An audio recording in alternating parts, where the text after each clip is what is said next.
Yup.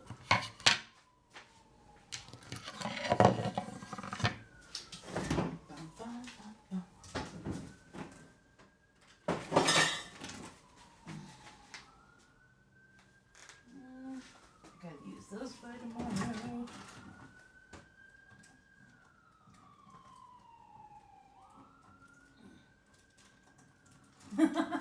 Damn you. Sharp nails equal no good.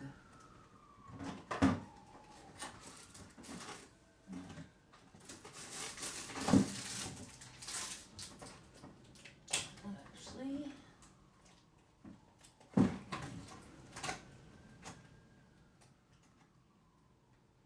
there we go.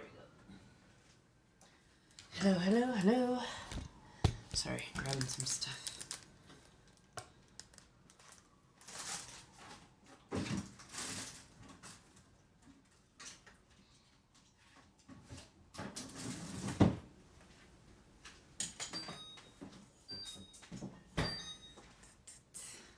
Hello, hello. Da, da, da, da, da.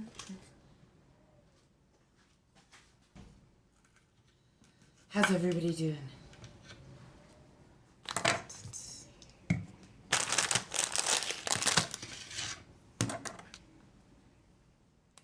Yo, hey demon.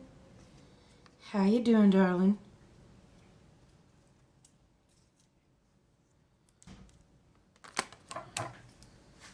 Thank you. Isn't it? It's like the most lovely, like periwinkle. Periwinkle like lavender. It shows up beautifully on camera. It's a little bit lighter in person, but it just, I love it. I love it. I love it. I love it.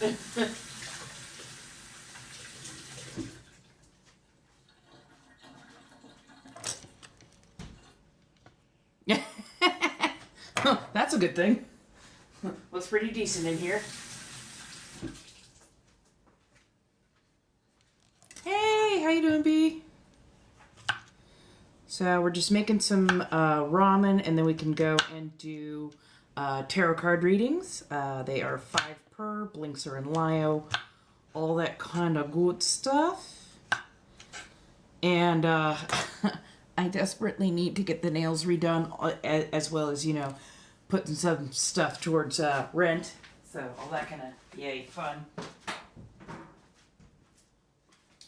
I'm a little stressed, but I need to readjust some things, but I'm not stressed in like a bad way. It's just the, okay, I've got a list of things I gotta do. I gotta get them done. Ooh.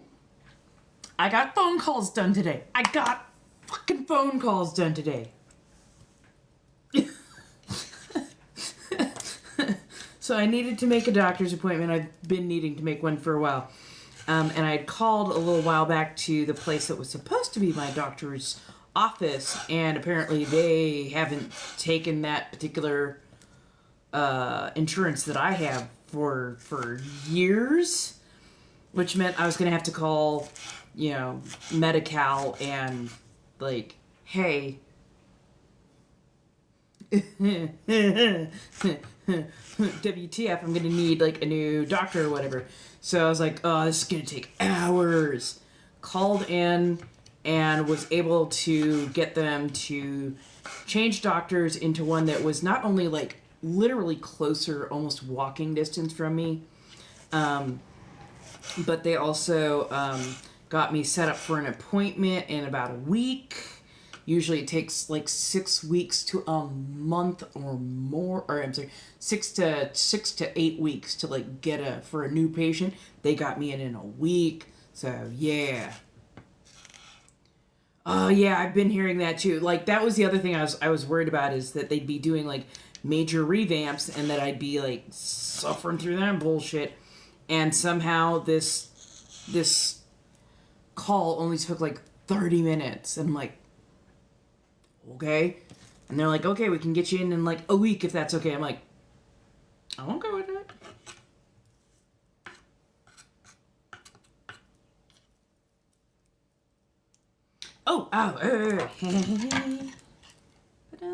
So we got some mushroom. We've got some green onion. Gonna be smashing up a little garlic to go with. Trying to do this all with super long nails, and I need like a much sharper blade, but these are not my personal blades. Oh no, god damn it. There's gonna be, I think, some big changes. Yeah.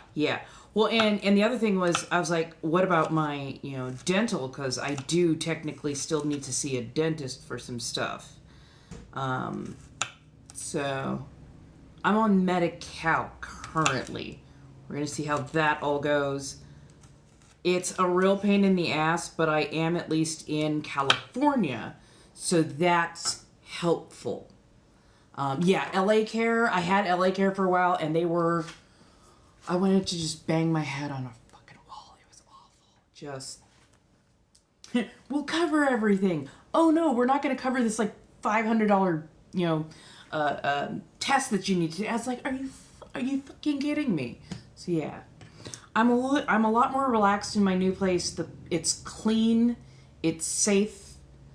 The rain still keeps me up, but that's because I was, trained into believing that at any point in time the roof could cave in.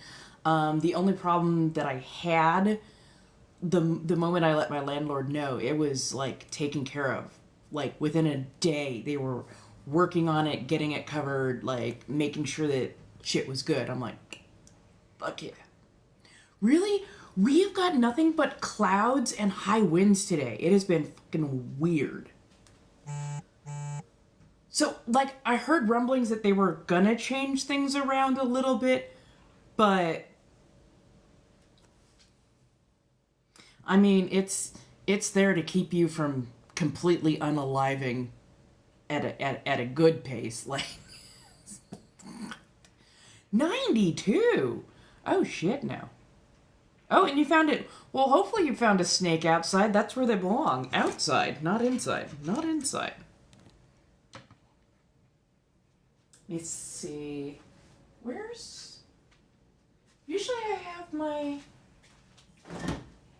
No, I didn't put it in there. I don't know where my big bowl is. I usually have a large bowl. WTF. Okay. Now I'm going to have to... Pardon as I wash a quick dish. Ooh. Oh yeah, no, summer's going to be absolutely unhinged. I'm more than sure of that.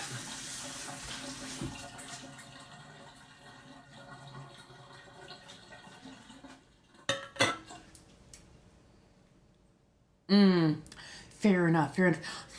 I don't know how many people felt the earthquake, but we had an earthquake today, apparently down in San Diego. And, by the time it got up to where I am, I'm like, oh, this is gentle. This is like a 4.5. Turns out it was a 5.4. I was like, but I didn't know it was in San Diego at first. I thought it was a lot closer. And then my friend's like, oh no, apparently it happened down in San Diego. And I'm like, wow, that was pretty assertive for a 5.4 that's like almost 200 miles away. Like shit. Right. Yeah, no, like, so the first, they assigned me a doctor, because that's what they do. They assigned me a doctor. I called into that doctor, which, I mean, I hate going to doctors at the best time. I called up that doctor, and that doctor's like, we haven't taken that insurance for, like, 4 years now. And I'm like,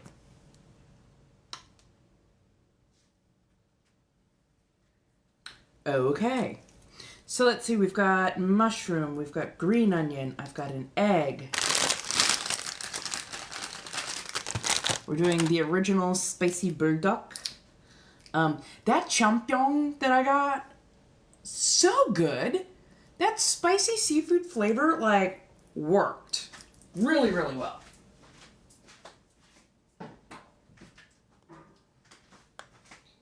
Yay! Oh, thank goodness for that. I'm glad you got new insurance. Because, yeah, like, honestly, overall, insurance is absolute bullshit. And, like, I don't know, like the whole system needs an overhaul. And I think we're about to have one way or another.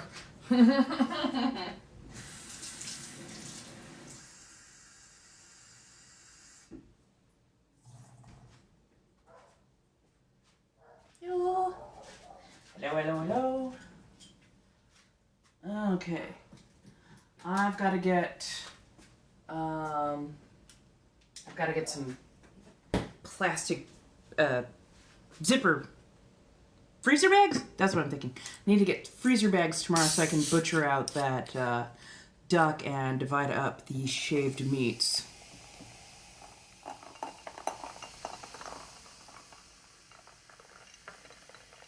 I would love to do, like, thank you, Ziplocs. Don't know why that word completely just...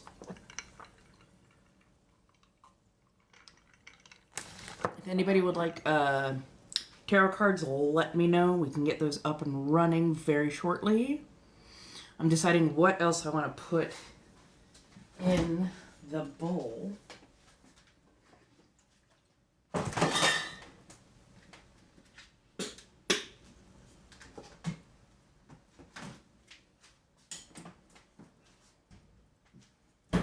Okay, we've got, oh, cheese. Cheese. I gotta remember to do the cheese. Hello. Okay, so.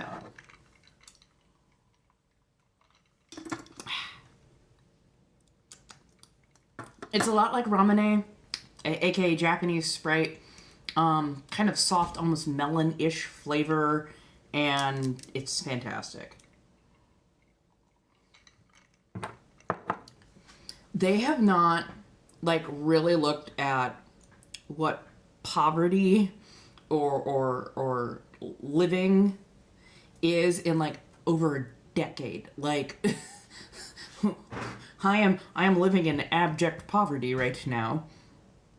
And yeah, I'm just like, I'm terrified every single month that I'm gonna make too much, and I'm just like, Mitch, I'm hanging on by a thread here, mentally, physically, financially, like, the fuck. Like, yeah, sometimes I do not understand I think most of them are don't understand what the fucking average person needs to actually survive around here. I don't think most of them can do fucking math to begin with, so.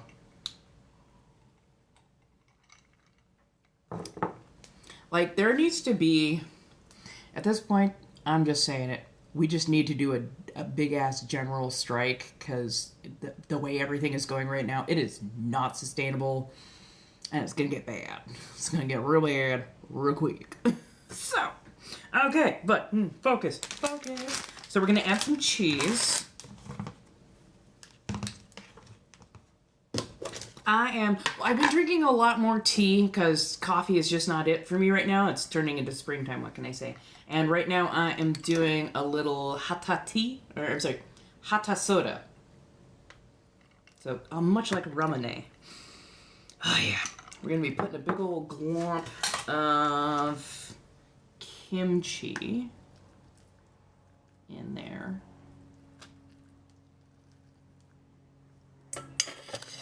So kimchi is basically a fermented cabbage. It actually pairs well with cheese and a lot of other savory items. It adds kind of this funkiness in such a good way, honestly. Except I don't want the world's largest core pieces. Thank you. I cut this up for a reason. There we go. I am making buldak ramen. Oh, I freaking love that stuff. It's so good. So good.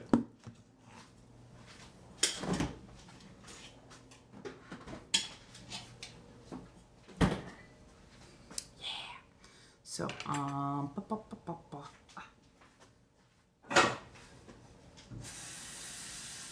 now, I like my ramen saucy. So, I literally only put in, like, a tiny bit of water. Because I want just enough water that I got noodles. But not so much that I have soup. Why, thank you. I am loving this dress. It is like, it's paper thin, super comfortable. I'm not like overheating in it. We've got odd weather right now, so it's somewhere between, okay, this is far too warm to have a jacket on, and then, no, it's too cold not to have another layer, so.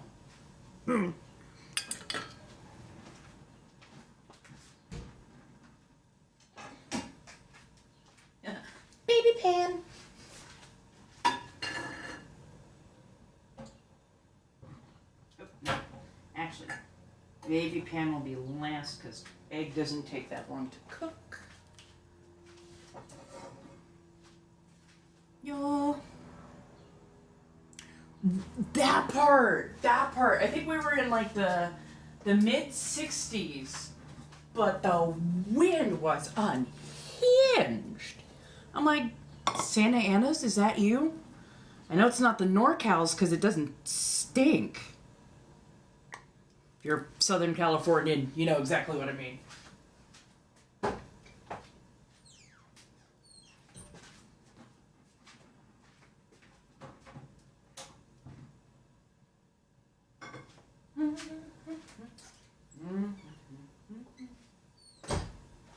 Okay, so I'm going to put my mushrooms and my onions in the pan to get a little caramelization on it. And then we're adding a little bit of tuna oyster sauce. The tuna oyster sauce adds kind of like a little bit of like a fish flavor and a bit of saltiness. So, yeah. So this is the kitchen that I can use. I did move into a room. I really want to find a job, I know, which is hilarious in this particular economy. I want to find a job so that I can get my own place, so that I have a little bit more freedom. I've got plenty of freedom here, honestly I do, but like I want to have my own space so that I can do as I please, when I please, how I please.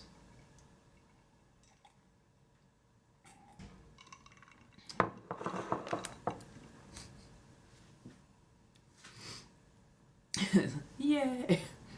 Oh, urgent care front desk. I mean, I've been in a doctor's office more than enough times to be at least somewhat helpful.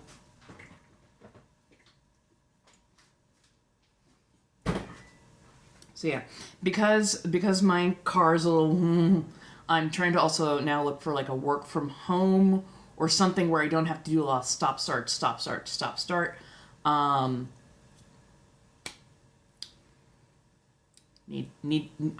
gonna be putting up some things in some places. If people like feel like helping me directly in any way as mutual support, or just because you like my art, you like my clothing, you like my whatever, check those blinks and lios. There's plenty of different ways. I'm gonna be moving some things around just a little bit, getting some stuff up and running.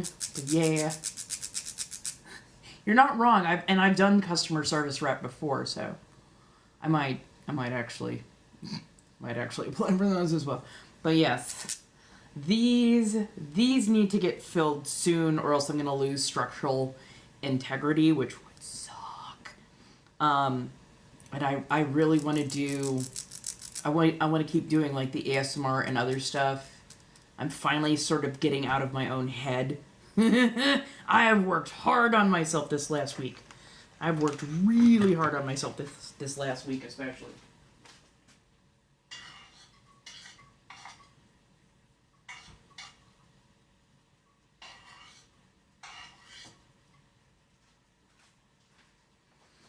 So yeah. Hello. Come on. Oh. Okay. There we go. Okay, water is boiling. Hello.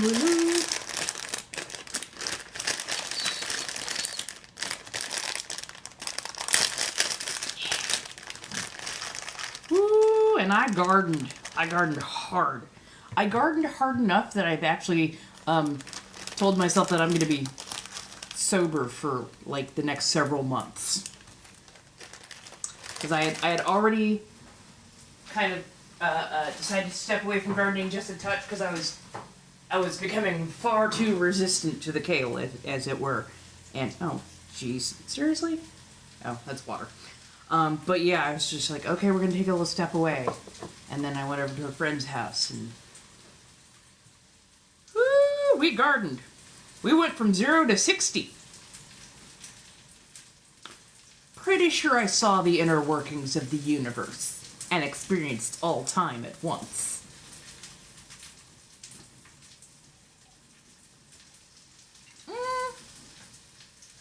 I got it at a thrift store for like $3. It's from the Mug Company or something like that. Same.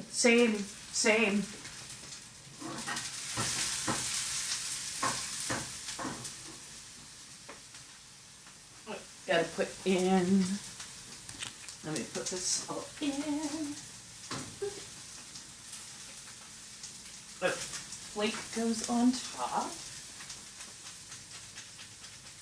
Actually, I would rather put it in. I would rather put it in.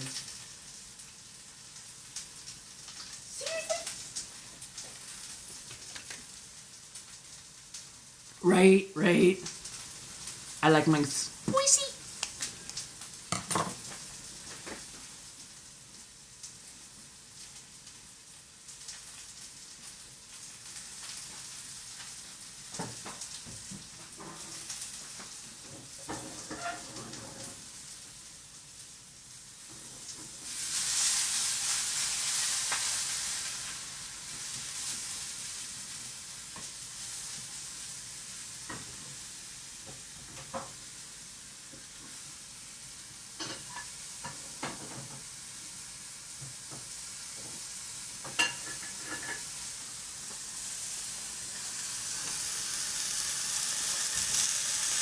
Nice. Right?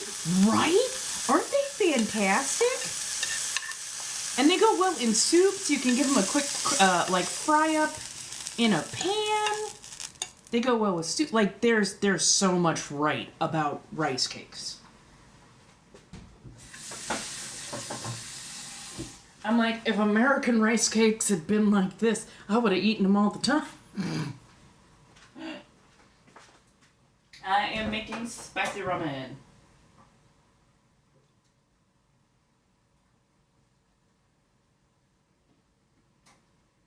I need to turn that fire down by a good shot.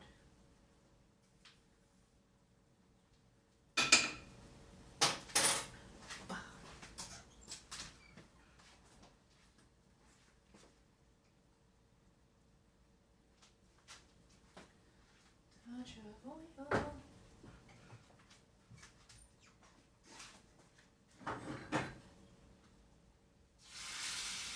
Lift the broth.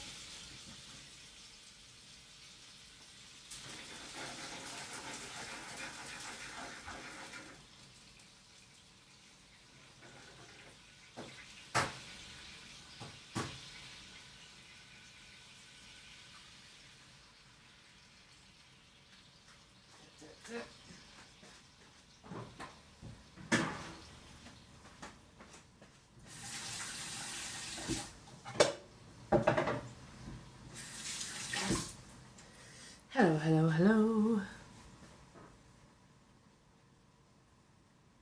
Oh, there was another launch today? No.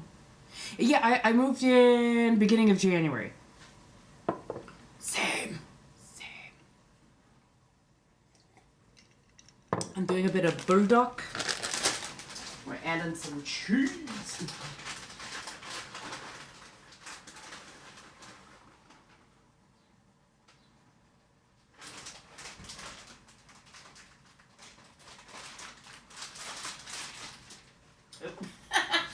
Almost put the cheese in the pantry because, that's where they go.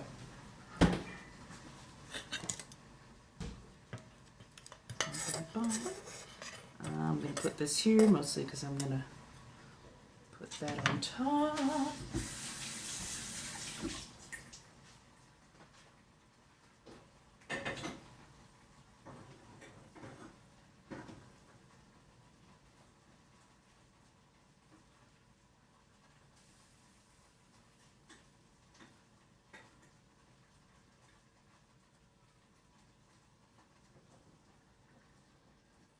cheesy sauce.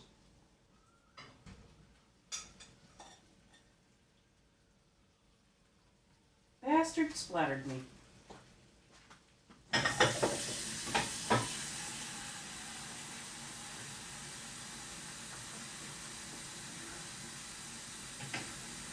see if I can get this.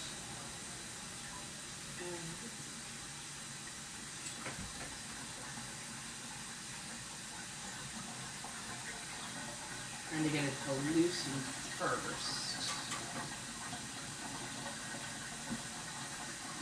Ask it to slide.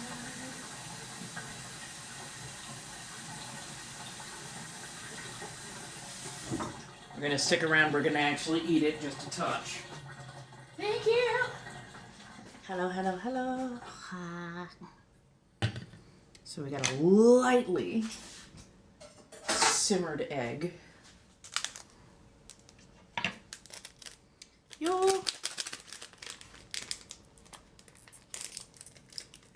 And put the sprinkles on top.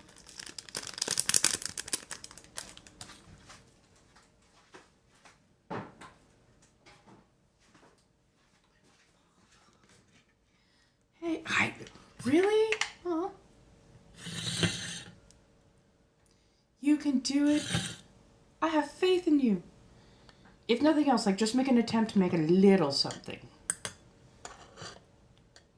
Sometimes the reason you don't feel like you have any energy is because you literally haven't eaten. So. I have not watched the egg anime.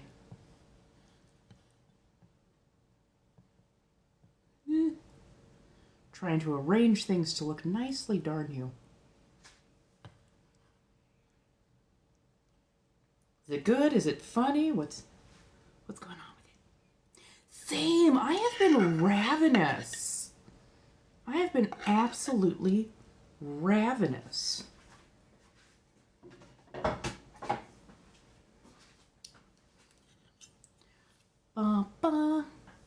Let's actually flip that around so you can see that a little bit better. And also I'm going to get a frickin' towel.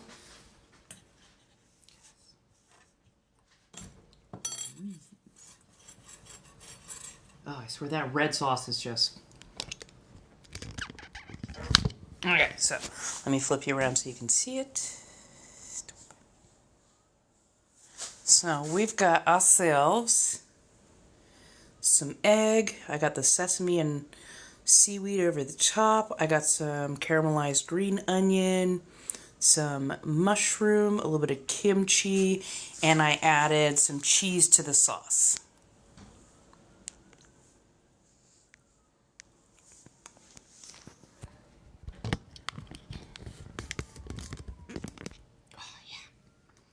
Nothing else, probiotic.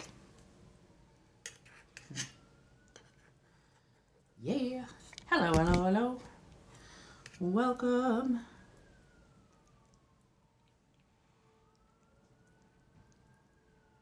Oh, let me see if I can do this without wearing half of it.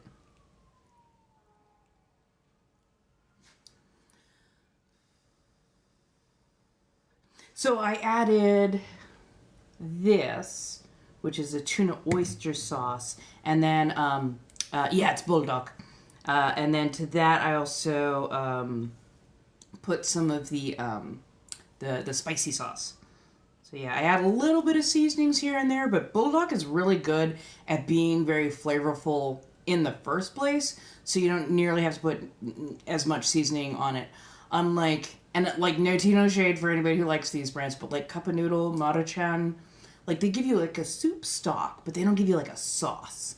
So for those, you have to like actually put a sauce together. Let me tuck my hair back so I don't end up chewing on my curl. Stay behind my ear. Fuck's sake.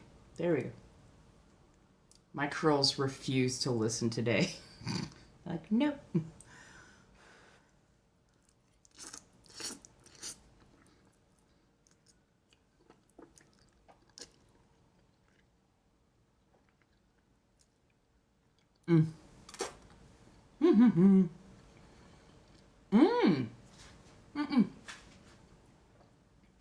I hadn't tried it with sardines yet.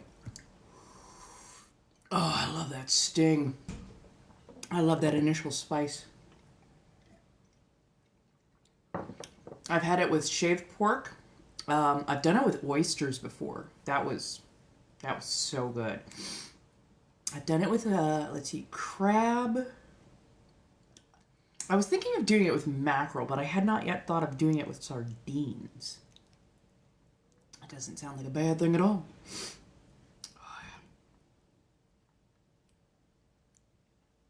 Oh yeah, we got some of that in there. Let's get a little bit of the eggy goodness.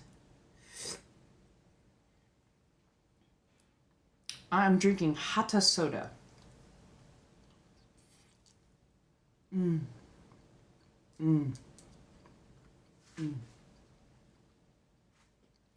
About 4 or 5 minutes. I like it to be slightly al dente.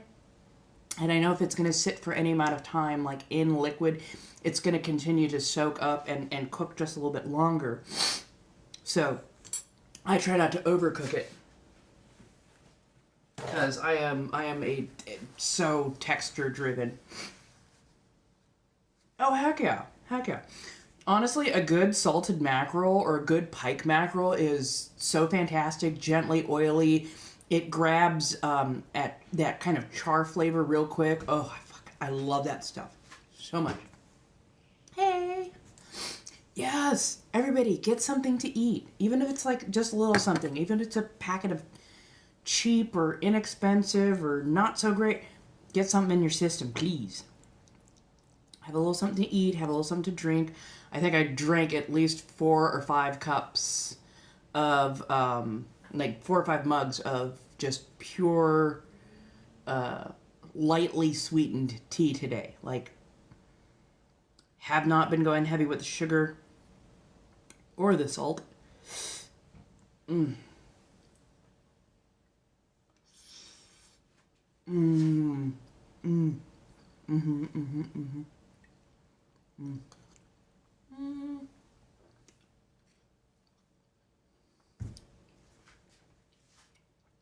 Freaking love kimchi.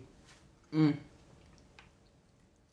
Kimchi has like the slightly salty funkiness. Yeah, no, the pollen count is awful too.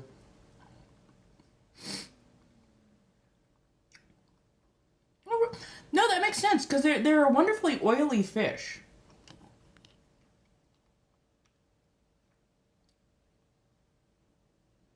Mm-hmm.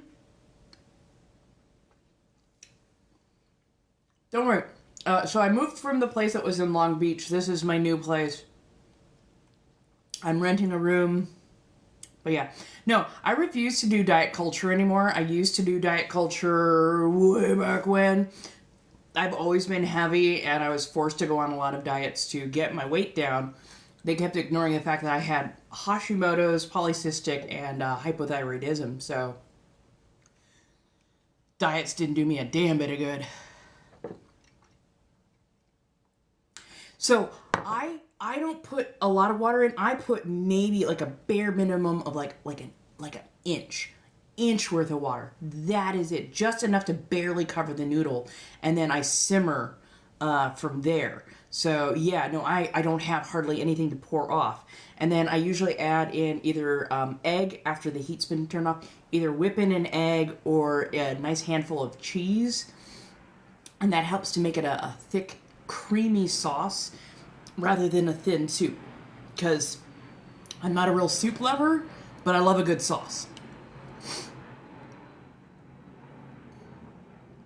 I definitely miss my stove. I'm not gonna lie, I definitely miss my stove. But this place is so much healthier overall, like mentally, environment-wise, just, yeah. I am eating bulldog ramen. It's the original spicy with mushroom. I got a nicely lightly poached egg there. Kimchi, some green onion, and then I put some cheese in the sauce.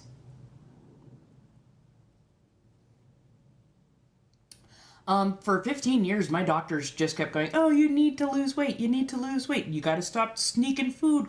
Gotta stop sneaking fat. And I'm like, bitch, I am not eating hardly at all. Like, they're like, okay, well, you're gonna need to keep a food diet. It took a Nigerian doctor seeing that I had some dark, like, lines going across my neck. My elbows and my knees are always dark, because, you know, I'm a bit of a tomboy, and they're like, have you ever been tested for XYZ? I'm like, nope, they just keep telling me I'm fat, and they're like, oh my god, I'm gonna scream. And so, yeah, they put me immediately on thyroid medication, and then also had me tested, so... Yeah, I had to I had to start learning to advocate for myself at that point. Oh yeah, no, and like if the dose of thyroid is too high, you start getting like muscle twitches and weird stuff, and if it's too low, you feel all over the place. But yeah, I'm hanging in there as best I can. No, it's lightly poached, so it is cooked, but I like to leave if I'm gonna leave it in, I like to leave the middle just a little bit yolky, so I can dip the noodles in, and it has a really nice flavor to it. So yeah. Oh yeah, yeah. If you're not used to their sauce packet, oh yeah, it'll wreck you with absolutely no regard for your social life. Why, thank you, darling.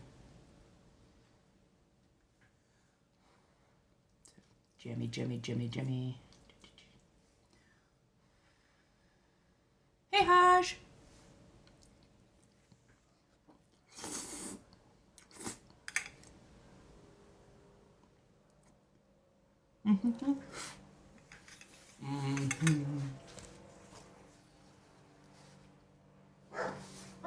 Hello. Oh, thank you. Sorry. I love it when my nose drains like this. I am so congested right now. Oh, yeah.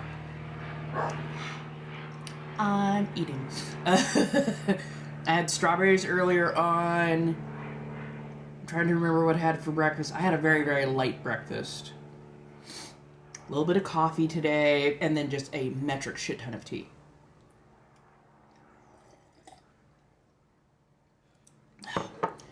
I am an introvert. I am actually very... I'm not like, huddled in a corner, but I tend to be very like quiet wallflower type, tend to step back.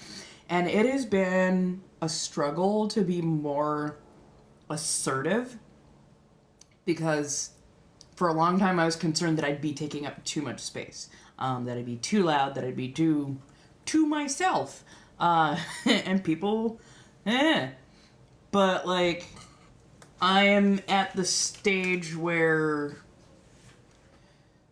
fuck it. Fuck it. Like, I want to be known. I want to get out there. I want to get traction. I want to actually be served to the masses so that the right people who actually like my content find me, and, we can hang out, we can do all those things. So, yeah, I'm just like, fuck it. Let's do this noise. So, I'm doing it. I've had to do a lot of research. There's a lot of trial and error. I will not lie to you.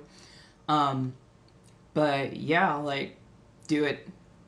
I will tell you right now, I am better for it. So yeah. Find which platform you're comfortable with, because, sometimes certain platforms will work for one person, not so much for another. So, you move it around a little bit, but, yeah. Yay! I am glad I can inspire somebody to eat. Oh my god, I'm so sorry about that. Oh, hello!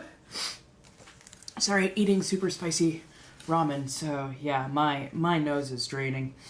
I got some kimchi in there, we got some mushrooms in there.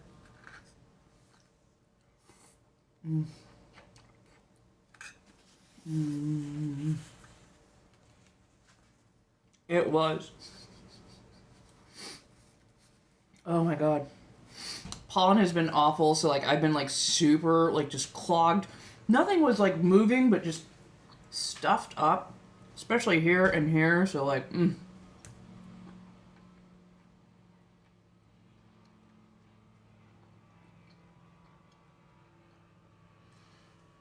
Shrimp would be good. Shrimp or crayfish. Like seafood, I think would be like really, really good with this. Vasomotor rhinitis. It doesn't help that like the pollen count is super duper high because of botanical sexism. Where basically they went, we didn't want people to be able to feed themselves for free out on the streets. So, you know, let's make all the trees male, or at least a good number of the trees male. So now more and more people are experiencing allergies because you've got a bunch of male trees who are just slinging it out there, pollen everywhere. And if you're in Southern California, you have the palm trees. If you're like more Northern California, I think you get the pine and the cedar trees. Like any place that has cedar, I'm so sorry. Cedar is like one of the nastiest pollen allergies out there. It is awful. Thank you. So we got our lovely nails, but my lovely nails desperately need a fill. So if anybody needs a tarot card reading, by all means, please do feel free to ask. We will get you read. Let me put this back where it belongs.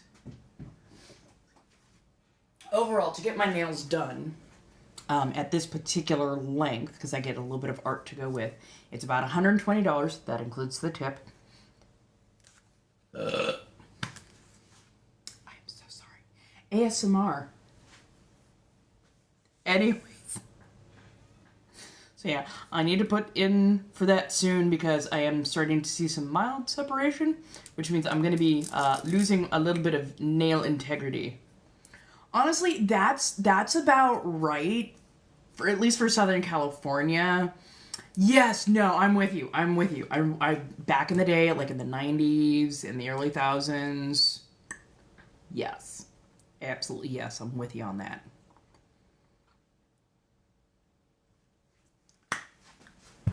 The fact that these fuckers tried me, man. The fact they're, but no, I'm like, dude, it's purity culture that this weird myth got started. It was to show off her virginity. No, it was to show off her fucking wealth. She said nothing about it. But no, white was so incredibly hard to keep clean that nobody in their right mind, unless you had a shit ton of money, was wearing white for a wedding dress. Oh, no, it's because... No, it's not. No, it's not. A, she had white lace commissioned, and that stuff is super expensive. And then B, like, that much white? Like, just to make white fabric is expensive because not only is it like unprocessed stuff, unbleached, you're gonna come out with cream color. You're gonna come off with the off-whites. To get white, you actually had to bleach everything. And once it's bleached, you had to keep that pristine. You had to keep it so clean, because getting any stain out, fixing any dark mark that was on, that would have been insanely expensive. Just insanely expensive to do, especially when it comes to like lace. Everything would have had to been like gently hand scrubbed, this, that, and the third. So yeah, no, it was absolutely about a wealth thing. It was purity culture that came later on that tagged the need for white to prove that you're pure and virginal on your wedding day. You know what they used to do to make sure that you were virginal on your wedding day?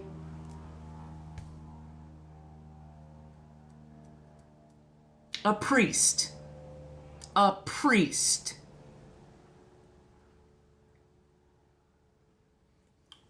Basically, a priest would give you an oil check to make sure you're good to go. Like,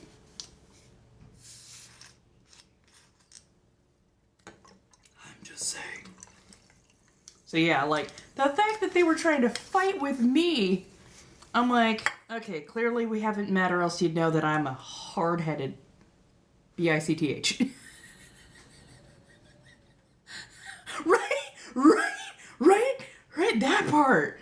But yeah. How many girls and women do you think suffered the most horrible mockery, loss of reputation, possibly even so much more because a priest and found nothing and spuriously said, oh, you've been with... No, I haven't. Not everybody's born with one. I don't have one. I don't know what to tell you. Like, hey, how you doing, Lume?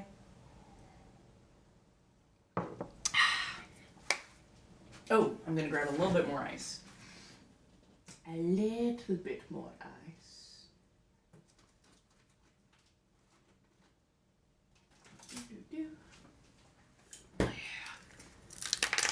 Right? Oh, yeah. I mean, between wrecking it on a bike, horseback riding, you know, any little thing, if you had one in the first place, any little thing could actually undo it real quick and fast. Other people are unfortunately born with ones that have, like, almost full closure, and that's a nightmare in and of itself, so... Like, that and whether or not you've done the do before your wedding day or not, hello.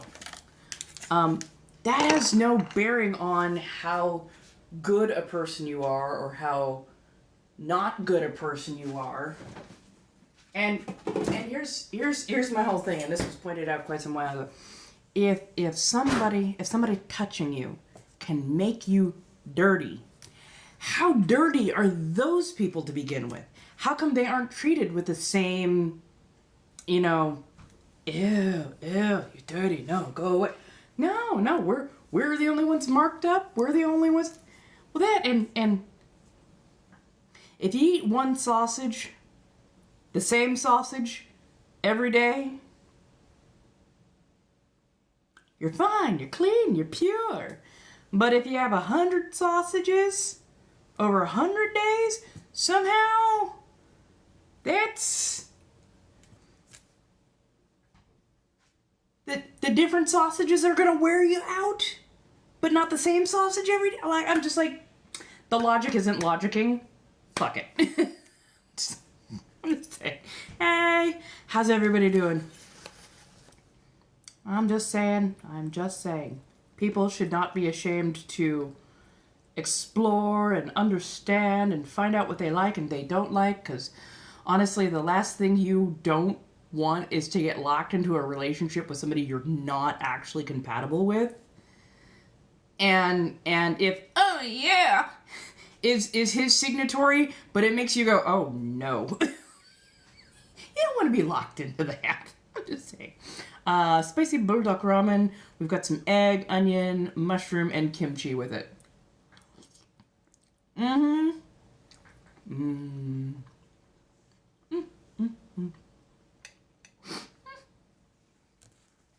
Then I've done my job correctly. Right? Oh, poor sweet Marie Antoinette. It's like that, the rumor that goes around about Catherine the Great. Catherine the Great did an absolute metric shit ton of work to improve Russia. To improve, you know, the conditions of living and education, amongst so many other things. And do you think she gets remembered for those? Do you think we get to hear all the stories about her making it so that noble women and girls could actually be educated? So that they could go on to higher learning, so that they could actually, you know, have a little bit better marriages and what? No, we just keep hearing, oh, you know, she liked the ponies. It's like, no, she didn't. No, she didn't. That was a vicious rumor to literally try and slander her name by the opponents who did not want the women to become educated or thinking or, you know, having discussions in salons and whatnot.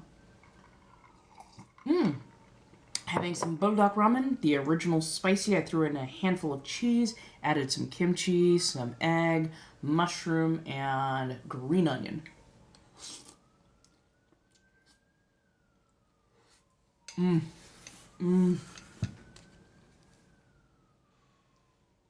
The other thing I want to do, after getting my nails done, the other thing I really want to do is go by that little Japanese sweet store that was in Mitsuwa. Oh, I want something from there. Yeah, decently golden. I like to get the ones from H Mart, because they or from Sprouts, because both of them tend to have small local egg farms that they go to, and the egg yolk quality is so much better. Yeah, you know, sometimes like, I'm gonna sit down to eat. I'm like, nah, fuck it. I'm gonna stand to eat, mostly so I remember to do all my dishes, because I don't want to leave a mess. That would be rude. Kimchi. I'm sorry, I just love the kimchi. Okay, let's do it. Some dishes.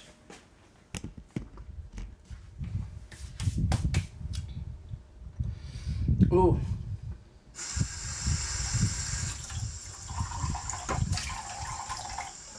I mean, if you're going way back, the Egyptians, the Mesopotamians, the Sumerians, they all had really great fashions. They were in very, very hot climates for the most part. And they weren't like body conscious where, oh my god, you have to cover everything up. They often had beautifully beaded gowns, dresses, coverings, and whatnot that left the chest completely exposed. But everything below the chest was like gorgeous, floor length, just decorated to the high heavens and whatnot. Because they didn't see the chest as being oh my goodness, that has to be covered. They're like, they're nice to look like. They're nice to look at. Like, A, shut up, but also B, it's for kids, you know? Like, if you're staring at that and that's what's getting you, okay, dude, okay. And they also did a lot more goddess worship back then. Hey, Gregory, how you doing, man? Renaissance era is nice, but move forward a little bit into the Rococo and the Baroque eras. Oh my god. Like, peasant wear was okay, but like aristocracy stuff was fantastic. So, funny thing about the Greeks love to snatch styles from everywhere else, and many of their scholars and whatnot were educated and influenced in Africa. So, like, Pythagorean theorem was actually mathematics that was already well understood in Africa. One of the oldest, if not the oldest, known university, and I think it's still operating in some capacity today, was like in Ethiopia. So yeah, like they had amazing style, and a lot of the stuff that you will find in Greece was manufactured elsewhere. Thank you. So like you can see sometimes some of the influences from like Africa, from, you know, different regions of Africa, glass from China, silk from China. So yeah, like it's funny that we've got this weird narrative that, you know, they were all different places and they never talked to each other, and, you know, they would have been at war, contention, and I'm like, no, like the Africans, the Moors especially, were traveling up and down the coast and actually going over to places like Scandinavia and other parts of Europe. They traded heavily with the Norse, for glass, for combs, for different artistic things. There's even a settlement in North America that I think they found or let know of a little bit more recently that had Norse people and Native Americans living together literally in the same township. And it was mostly, hey, we're going to be living here anyways. We got to be able to start exchanging culture so we understand each other better. So, like, they moved in together so that they understood, like, languages and cultures and whatnot. And often, apparently, you would find people buried with artistic items, especially, to show off that they traveled the world and that they were very, very wealthy and could afford to go long ways to get these pretty items. Oh, yeah. Yeah, I mean, like, there's always going to be nuance. Was there sometimes conflict? Yes. Usually because when one douchebag doesn't understand another douchebag, they end up duking it out versus talking it over. But in that same regard, a lot of times that there were plenty of people who were, like, getting along just fine and trading and whatnot. And yeah, I would love to know the point in history. I think I know where it is, and I mostly blame it on the Romans. But yeah, like, Roman history is where we start getting more hierarchy, more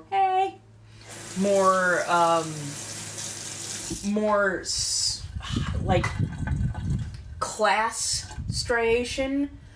Sometimes due to one station, like the difference between like a merchant, a merchant who sold things in a store versus a merchant who could, like, merchant sailor who could go and procure items.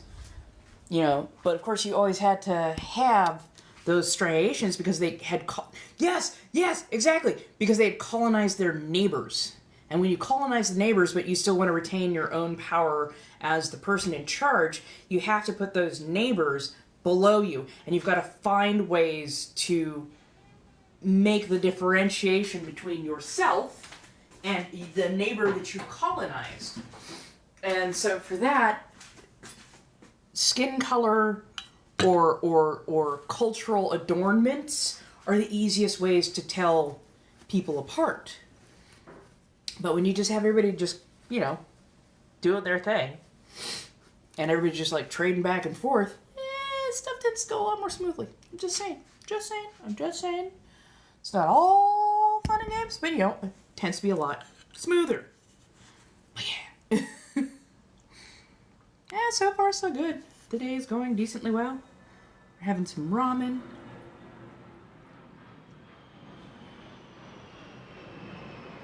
Oh yeah. It's why that particular fart in the wind keeps circling back around.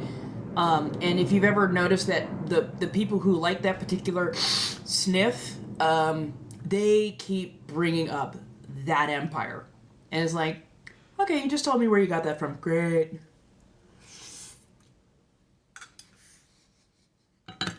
This is the kitchen for the room that I rent. Oh, good. Ooh, cookie dough. Aw.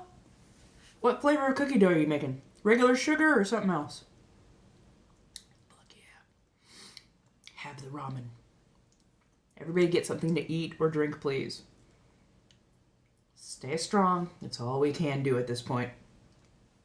Honestly, I'm kind of hoping for a massive general strike.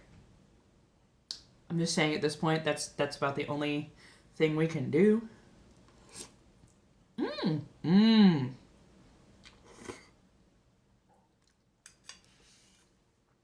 Okay, that sounds heavenly. Fuck yeah.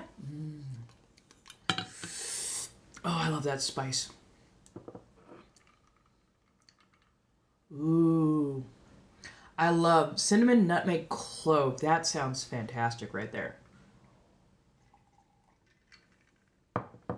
Afghan pasta? Okay, you gotta tell me what's in that. I have never heard of that.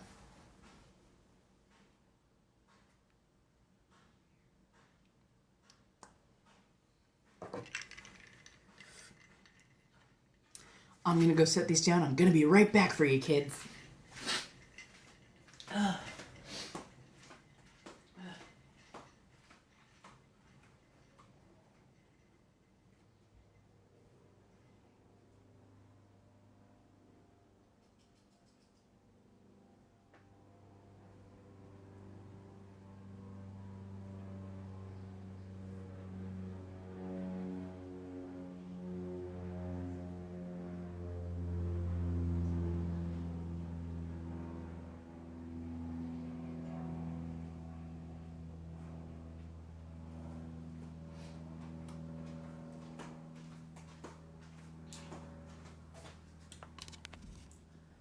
Ooh, oh, I left a mess.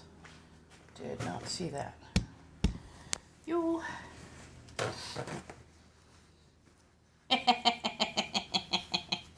Okay, I like a slightly chewy peep, so I can't judge.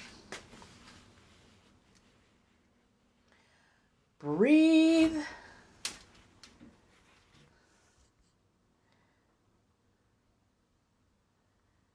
Yeah. Hey, sometimes math is hard. Sometimes math is hard. No, you're not. No, you're not. No, you're not. Do you want to know what a failing mark in Europe is? You have to get down to something like 30% before you get a failing mark. America has some of the highest standards when it comes to grades. And it is almost funny as fuck that I didn't know that until only a couple years ago. That quite literally, America, like we grade on the 10% scale. Like we go, literally, America, like we grade on the 10% scale. Like we go 90 to 100, A. 80 to 89, B. Other places, us, like, we are the only country that decided that, my darling, you're a little too. Other places, us, like, we are the only country that decided that, my darling, you're a little too fierce right there.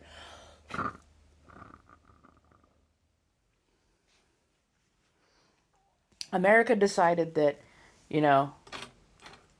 if you're doing average, you have to have a 70%. Like, where else do you know of where 70% is considered average? Trust me, you are not dumb. You are not dumb. You just have a very difficult test. And, you got a 60. 60 isn't failing. A 60 is, okay, well, we've got some things that we need to review. Maybe there's a particular area that you didn't do as well. I will tell you right now, I damn near failed geometry 1/4 because we were doing proofs. And if you've never seen a proof, the proof to me is one of the most asinine. Why do I need to disprove something in order to prove something? I hated that. I sucked at that. I also was not great with tangent, sines, cosines. Like, to me, it didn't make sense as to why we were performing these particular formulas.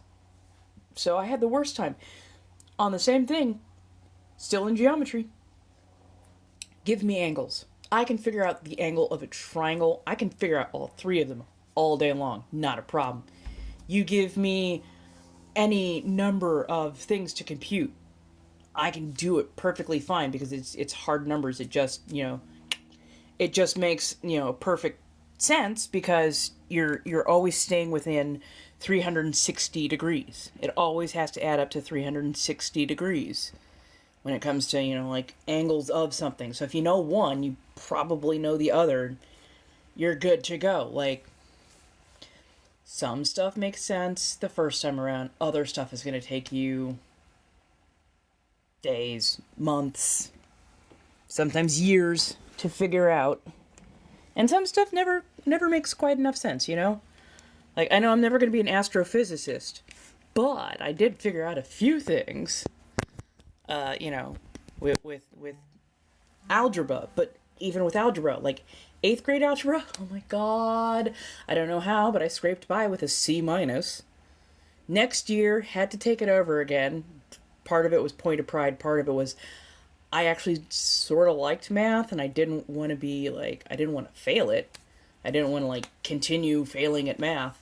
And yeah, so I took algebra over again, and for whatever reason, that 1 year difference, same material over again, but that 1 year difference, a slightly different teacher, and my brain being a little bit more fully formed, I got a straight A all the way through. I finished my homework in class.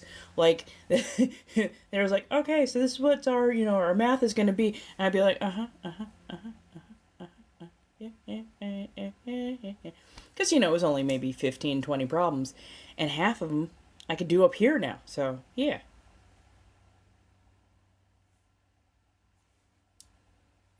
Don't get up in your own head.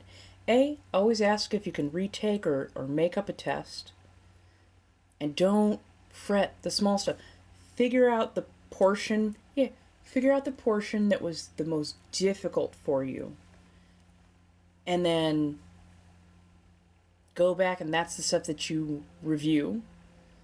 And maybe get a tutor for, or find different visual aids. Find what works for you, explanation-wise. So breathe. Remember, these are the first tests. These are the first tests. Get some mozzarella sticks then. These are the first tests. You're okay. No, this is the room I've been renting. Went, got food from the kitchen, and now we're just going to sit and be a little bit lethargic.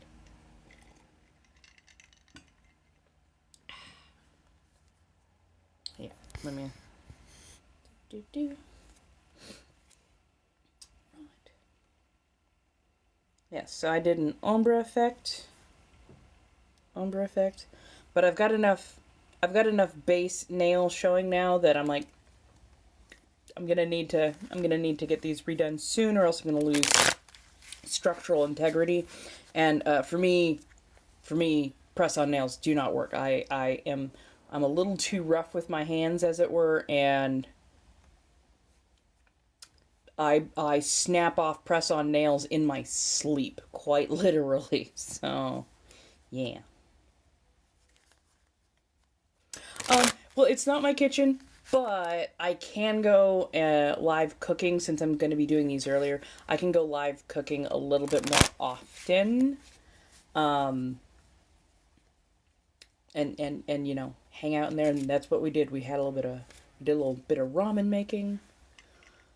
Drinking a soda just to calm my stomach just a touch. But yeah. And now we sit in the room and I read tarot cards as well. Oh, I've got more stuff up on the Mayhem Marketplace. I'm still working on getting everything done. It's going to get at the pace that it's going to get. I now have a commission open for 3-layer corsets. It starts at $449.99. I will be photographing some stuff for the other commissions for the 2-layer corsets and for the waist cinch. So yes, things are getting up and into place, and if people are interested, by all means, have at, feel free. I will do it. So we've got a base coat of purple, and then they did a powder dip for black on this side. And then on this side, base color black, and then they did airbrushing for purple. I would like to put together $120 so I can go get these filled, professionally done, and get a few little repairs done as well. And I'm thinking I'm going to be leaning towards like a nude or light white-ish aiming towards red, ombre color maybe, or doing like a light gold base with a like a red airbrushing over the top, so that it has that kind of like smoky vibe. I want that done on my actual nail. Just God, I can't wait till these are like long. I want 3 inches so bad. I think I'm only at about an inch, maybe a little bit over an inch at this point. I want 3 inch nails so bad. Right? Yeah. Thank you. I appreciate that. Right? Right? I adore like deep, rich jewel tones. But I've been over on Little Red Book, and they have some fantastic nail inspiration over there. Their nail techs are fucking next level.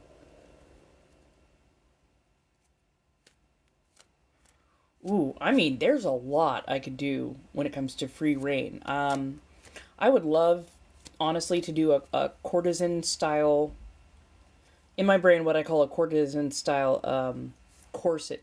So breeches, like little pants, whatnot. But then a coordinating corset that has like a skirt or a train that comes off of it, nice and bunched up. Kind of give it a waterfall effect.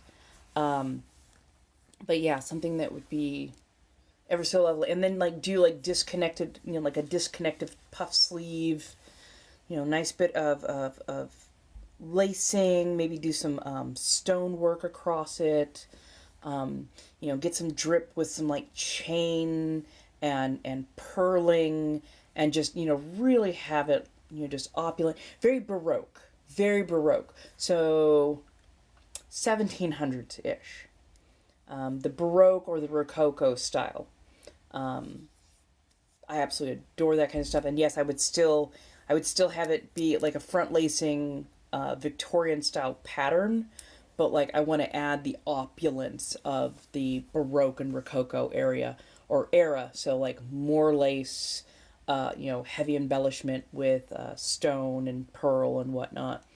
So yeah, I would love that. And the particular idea that I have in my head to get it off the ground, probably $2,000, because I would be getting, at the bare minimum, 2 or 3 long strands of like garnets, freshwater pearls, possibly some obsidian beads. Oh, thank you very much.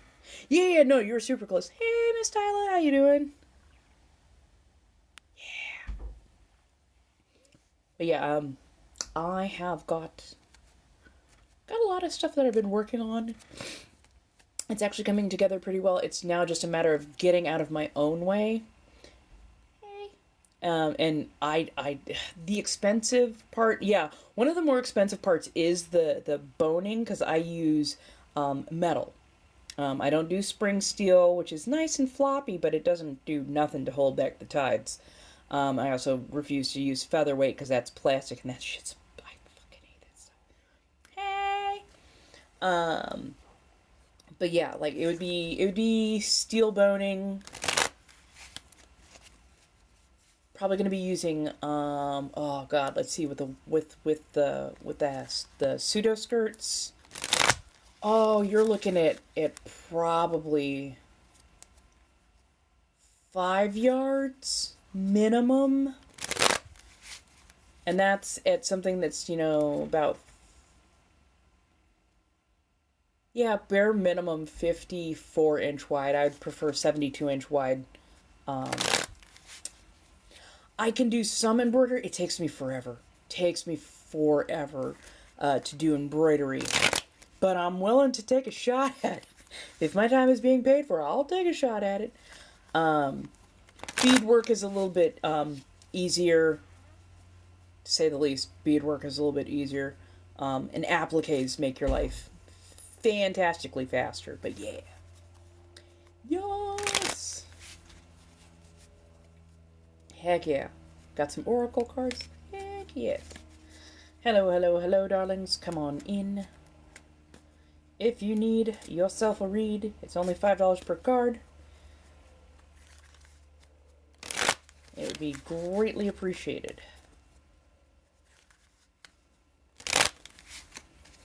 Hello, hello. Hey. Oh, hanging in there. Oh, no, you're fine, you're fine. Hanging in there. Doing as best I can. You know, putting some stuff in order, as it were. And yeah, just need to get the right people to my shops or to my sites, and I will be ducky. Oh, also, you can now get private tarot card reads. So if you go over to the Mayhem Marketplace, where I am now set up, you can get yourselves a private read. But yay. Oh, been there, done that. Been there, definitely done that. I'll tell you right now. Whew. Hello, hello, hello. Welcome on in. Come on in. Yeah, no, I've definitely... Groceries are hellacious.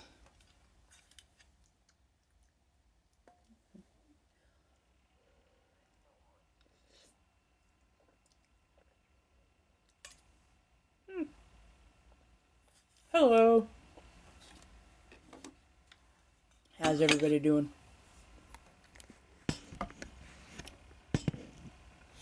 Yep, sorry. Didn't mean to bang around on everything. Hello. Is that... That's not drying, which means that's oil. Son of a bitch. I must have gotten oil on my fingers and then touched the dress. Well, gonna have to clean it.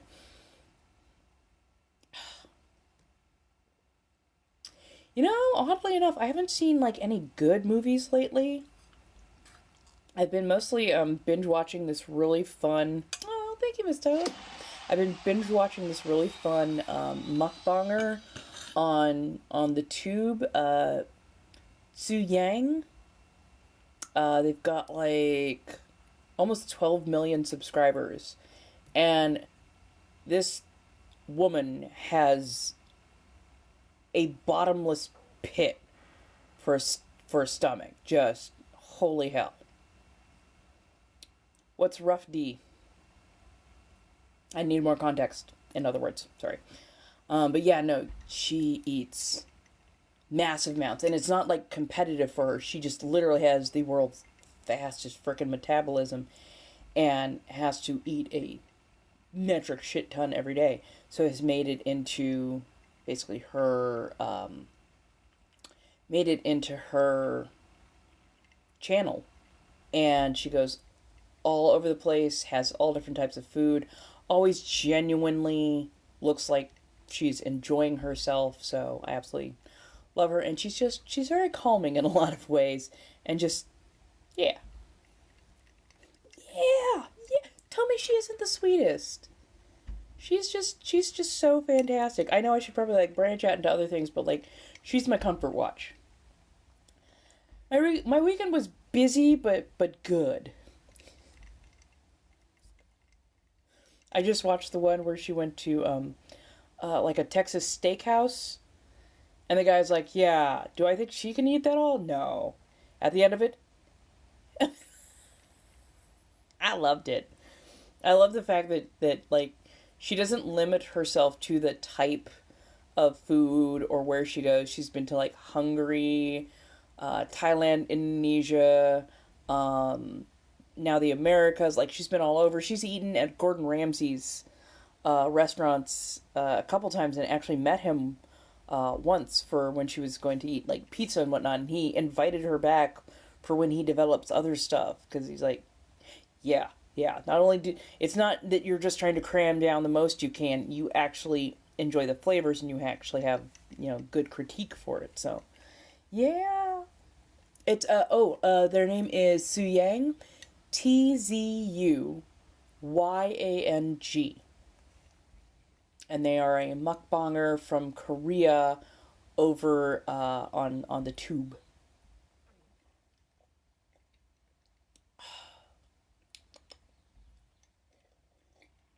Mm.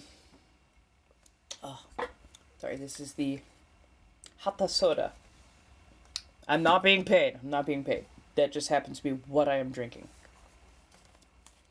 Hello, hello.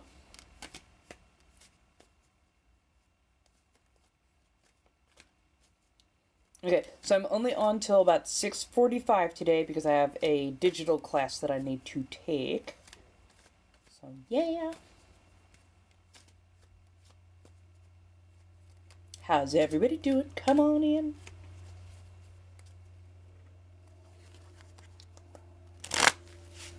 Oh, I'm so good. I'm so full. Right? Oh, yeah. Yeah. So I started following her, I want to say a couple years ago. Yeah, about 2 years ago. And I noticed she wore like a lot of long sleeve stuff, that she was very, very covered up. Just every now and again I would notice something's not quite right. And yeah, it turned out her boyfriend at the time was super abusive. Like super duper abusive. And like violent. But she was finally able to get out of that situation, hopefully in part to the fact that she was such a popular YouTuber, such a popular figure. And, she was always really nice, always super sweet, like, always, like, the nicest person. So, like, it was just like one or two, well, not even one or two, it was a couple of super fans were noticing every now and again when her sleeve would come up a little bit, they noticed like little marks, and they started putting two and two together that somebody was being very unkind to her. Turns out it was the boyfriend. I want to say that the stuff that I've been watching lately has been from like the last year or so. So I think this was after she got away from him. And now she's got like a little camera crew that goes with her. So yeah, she actually has good people with her now, which I'm so happy for. Right. That part. Honestly, there are a lot of personalities that are out there that you're seeing one part of them. Oh, I keep forgetting I gotta reset goals. You're seeing one part of them. Oh, I keep forgetting I gotta reset goals. You're seeing one part of them, so you're never quite sure like everything that is going on in their life. Like some of the haters I've everything that is going on in their life. Like some of the haters I've had have been kind of funny because they literally know nothing about me, but like made a lot of, oh well, this, that, and the third. I'm like, yeah, you don't know what I'm going through, and I would never assume what you're going through, other than major envy. But yeah, especially when you're a big name, it's far more.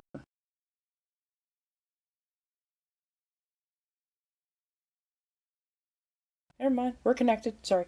So yeah, no, when you're a big name, it's far more likely that you might be in a bad situation because there are people who are incentivized to keep their cash cow, but not necessarily treat that that content maker well. Which is why we need to have checks and balances and advocacy, especially when it comes to supporting artists and making sure that artists are being treated well. Which is why I had to kind of take a big step back from K-pop and some of the idol groups and whatnot, because I learned more and more what their signing companies put them through, and I'm like, oh no, that's not good. No. And if you like, I feel bad because they're such good artists, but at the same point in time, if I'm spending a lot of my time and money supporting the group, almost all of my dollars, almost all of that is going to the production company, the record signing company, but it's not going to the artist. And those companies are terrible, terrible to their artists and idols. Like, it's bad. It's like bad, bad. Like, bad, bad, bad. So, yeah. But no, I know exactly what you mean. But no, I absolutely adore her because she is a very, very, very sweet person. But also, like, you can tell she enjoys her food. She eats a lot because that's how her body processes. She doesn't ever look like she's forced to eat the absolutely epic amounts of food that she puts down. Let's see, what was it? Ate a 3.5, or I'm sorry, no, yeah, a 3 kilogram steak in Budapest. And when she says steak, it's like whatever dish she's talking about, it's like, yeah, it's the dish, but then there's like, she has a shit ton of sides to go with. She eats enough literally for like 4 or 5 people. Quite literally 4 or 5 people. And her only weaknesses seem to be like super spicy food. And I don't think she's not a big fan of like peppers, like bell peppers, banana peppers, and ginger. She doesn't like ginger. At least those are the things that I can remember. Yeah, yeah, yeah. Yeah, the documentary is like where everything kind of kicked off for me. When I was like, oh, cool, a documentary on the, oh shit. And yeah, it's like the more research you do, the more you're like, oh shit, it's not good. It's really not good. It's terrifying at some points, but yeah, no, like she can pack it down, dude. She can really pack it down. So I'm impressed with her. I am impressed.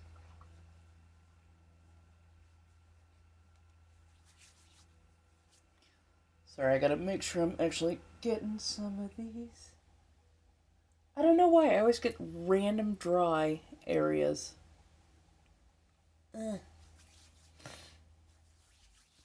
Hello, hello, hello. So, who has questions? Come on in.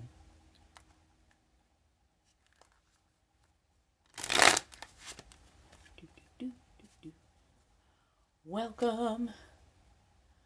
Hey. If anybody needs a tarot card read, $5 per card. Links in Lio. I very much appreciate it. Thank you much. Oh, thank you. Oh my goodness, we're almost at 10K likes already. Thank you so much, guys. Y'all been doing fantastic. You know, let me put on a little bit of background noise.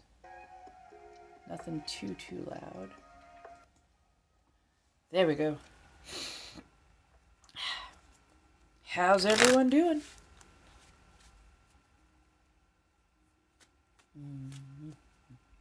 Lo-fi is my go-to for music. It's just so chill. And no, not all lo-fi is jazz. I honestly dislike the fact that so much lo-fi is inundated with jazz. Because I'm like, jazz is its own thing, and lo-fi can be its own thing. But there are people who think that lo-fi is synonymous with like slow jazz. And it's not the same thing. They are two different styles. They are two different music genres, and they should be treated as such. Because slow jazz definitely has its place, but like lo-fi is very rooted in like 90s, early 2000s. It's like just a very chill, almost ambient background music. It's supposed to be soft and comforting, good for like just sitting, studying, doing anything that requires smooth brain. Jazz, on the other hand, it's a slightly different feel, and it has a slightly different purpose, and it's music that is rooted much further back. So 20s, 30s, moving into the 50s and 60s, where it became more, what's the word I'm looking for? Not commonplace, more mainstreamed. Or at least, amongst more things. Now, see, that's a different, mainstreaming is another thing that irritates me a little bit, because a lot of mainstreaming relied on appropriation of something that was popular amongst subcultures and subgenres. And they took it and they often watered it down for palettes that were not used to it, not introduced to it. They made it palatable for those who think mayo is spicy. So, yeah. And when I say mainstreaming, I mean pretty much anything. It's kind of why we have a lot of misconceptions now about certain things, from music to clothing styles. Several subcultures have been mainstreamed, and now people think that they know jack shit about jack shit. And when they mouth off about, oh yeah, well, I'm this, that, and the third, and da-da-da-da, and, I'm punk. And I'm like, I'm sorry, did you just call yourself several things that are mainstream establishment, and then also call yourself punk? That's not what that word means. Yeah. Thoughts, ideas, retorts.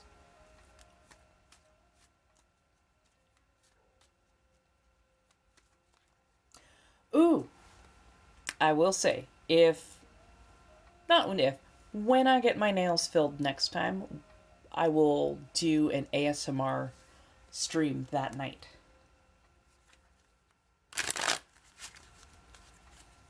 So if anybody wants to, by all means. Like, we can do tapping, we can do scratching. I've got tons of really great little tchotchkes and whatnot because of my witchcraft. So, yeah, different ways, different things. Let me know. Yeah. How's everybody doing?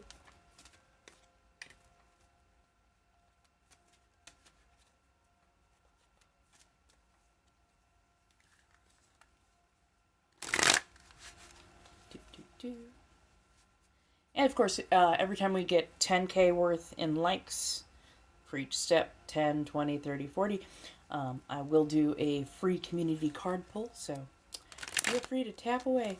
Hey, Blue Moon! How you doing? Hopefully well.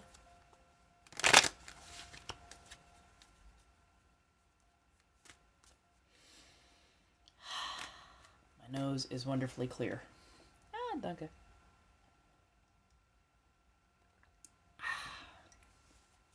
Hello, hello, hello. Doing well. Yay. Good, good, good.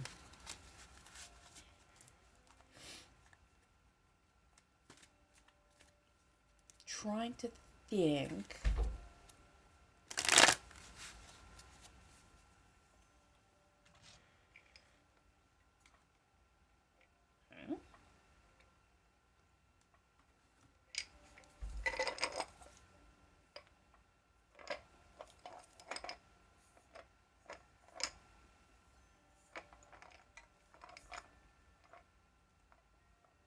I guess I just never noticed that thing was damaged. Ah, $5 per card. And you can go and do and come right back and we can read them live for you. Also, I now have the option to go private for the card read. So if you go through the Mayhem Marketplace, you can get a private read. And I will basically, I will read the card and then I will write like a full paragraph or so letting you know what was pulled, what's the portent, how it affects you, and the like. So yes, there are now private options in case you just wanted a one-on-one read. Hello, how you doing?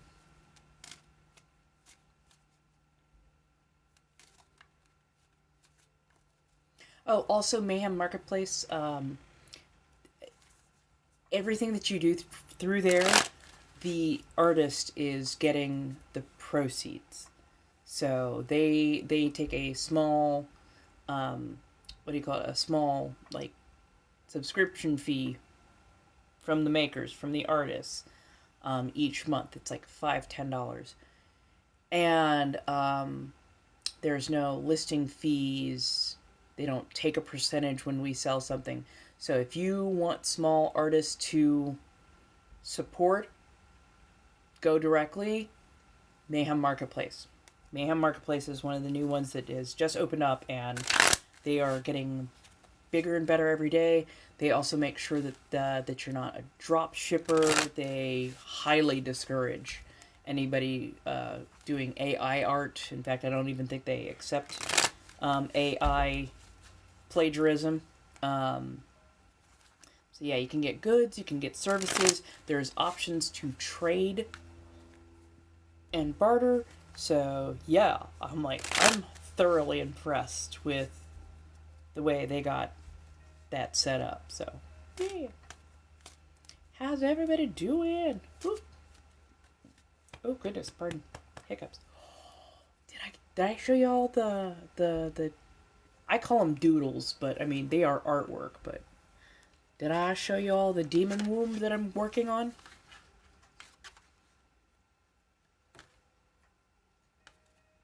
I still think I want to refine some of the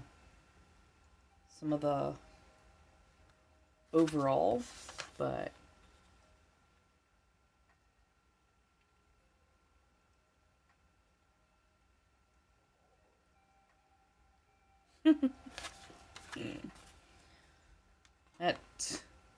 that is just, it's been rolling around in my brain for a hot second. I was like, you know, let's look up some inspiration and put that, put it down on paper. And so far that's what I've got. It's looking pretty good. I just need to add a little bit more depth to it.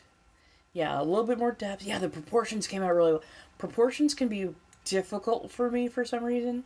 Because I want to fill all of the space.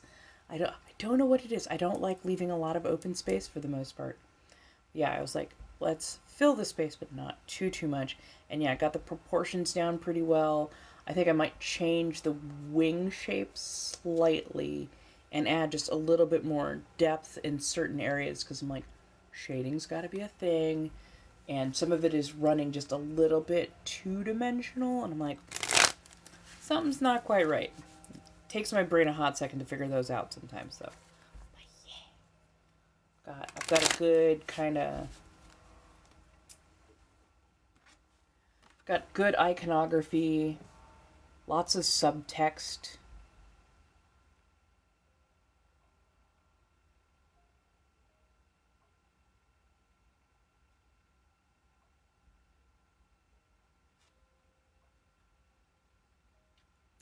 So wait, your ex bought your artwork, defaced it, and then posted that?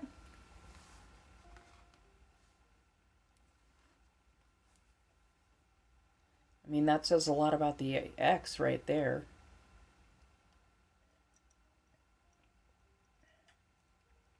Like, you live so rent-free in their head, and they are so not over you.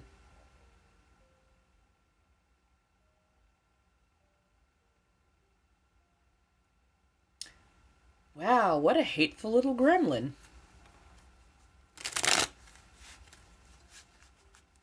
But I mean, this is why the quote-unquote loneliness epidemic that is out there, it's of their own making.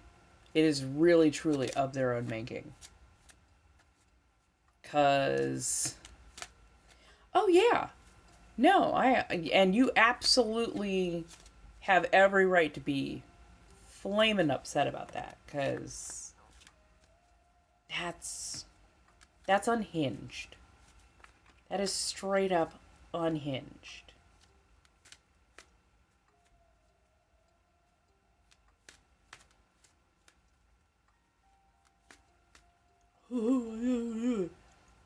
It's like, wow.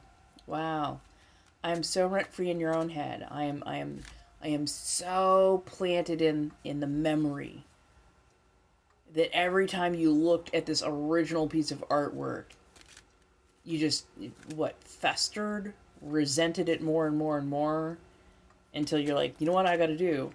Because he could have given it away. He could have, given it to a thrift store and never said a thing about it. Could have done any number of things. And you would have never known and never cared about it. But no. He had to go out of his way to try and poke at you.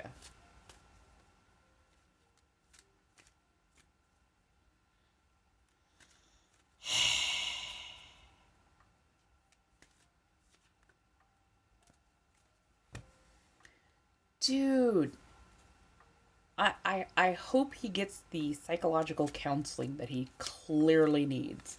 And I don't say that lightly. I really don't say that lightly. The fact that he's keeping it up on his wall, defacing it, like he's literally displacing his rage, his displeasure, his resentment on something that represents you. Because he can't, I guess, get directly at you, which is very fortunate, honestly. But wow, what a d-hole. Hey, how you doing, darling? Come on in.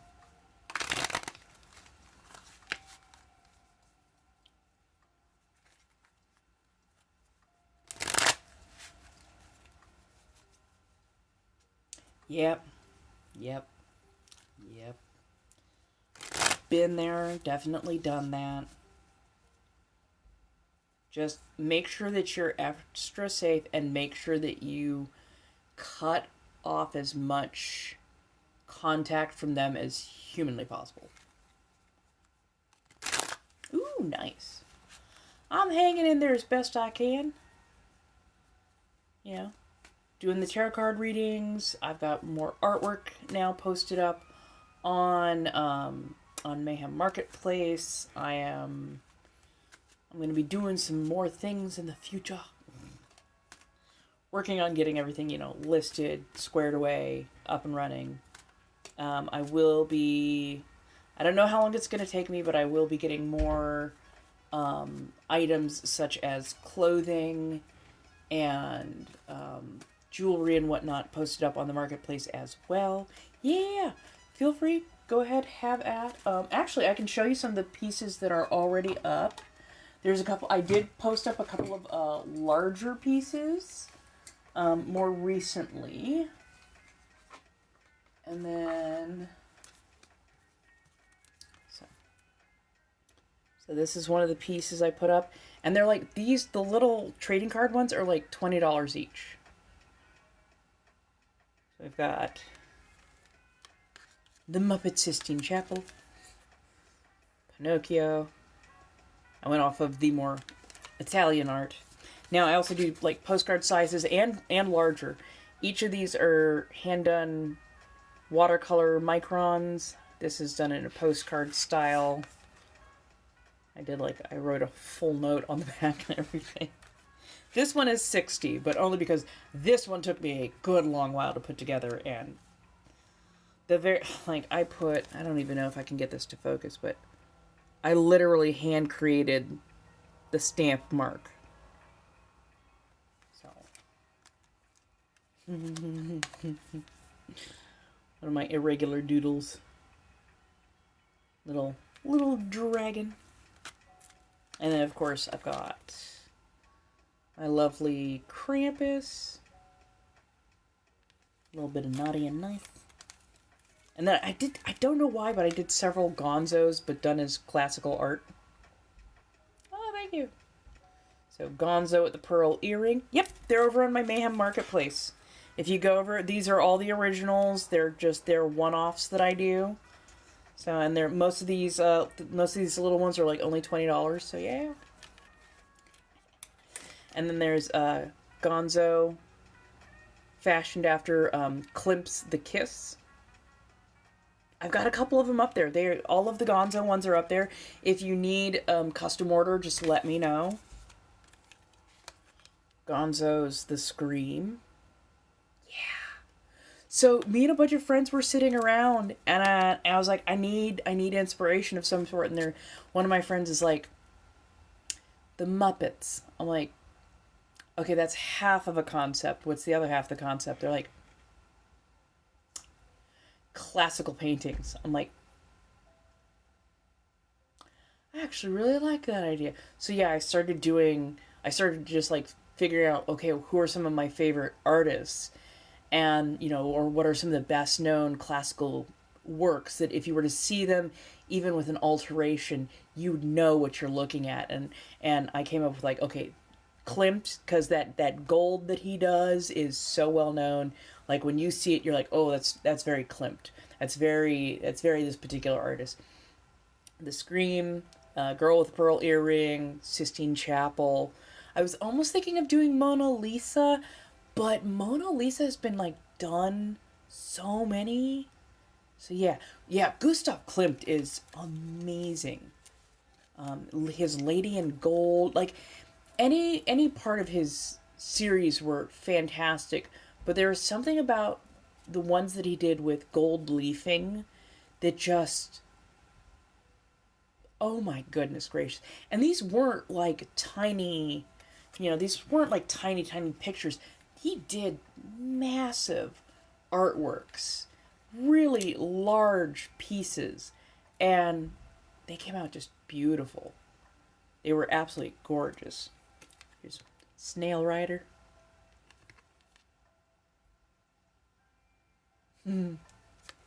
So those are the ones that I know for sure. Plus a couple of, I have a couple of reclaimed. Oh, there they are. There they are. There they are. I found them. Uh-huh.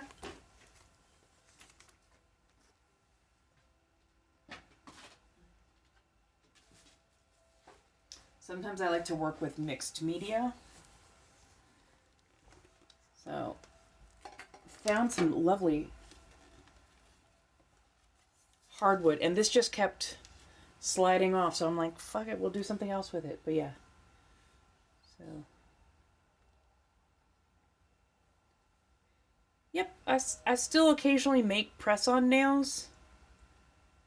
But first I have to get all of my regular artwork put together, and then I will work on doing more press-on nails, probably as art, unless I can figure out a way to actually... No,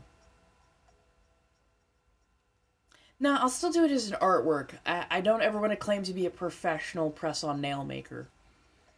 I like being able to make a piece of art and then walk away from it. I have trouble sometimes with certain types of repetition. And I want to keep my art, if you know what I mean. And then...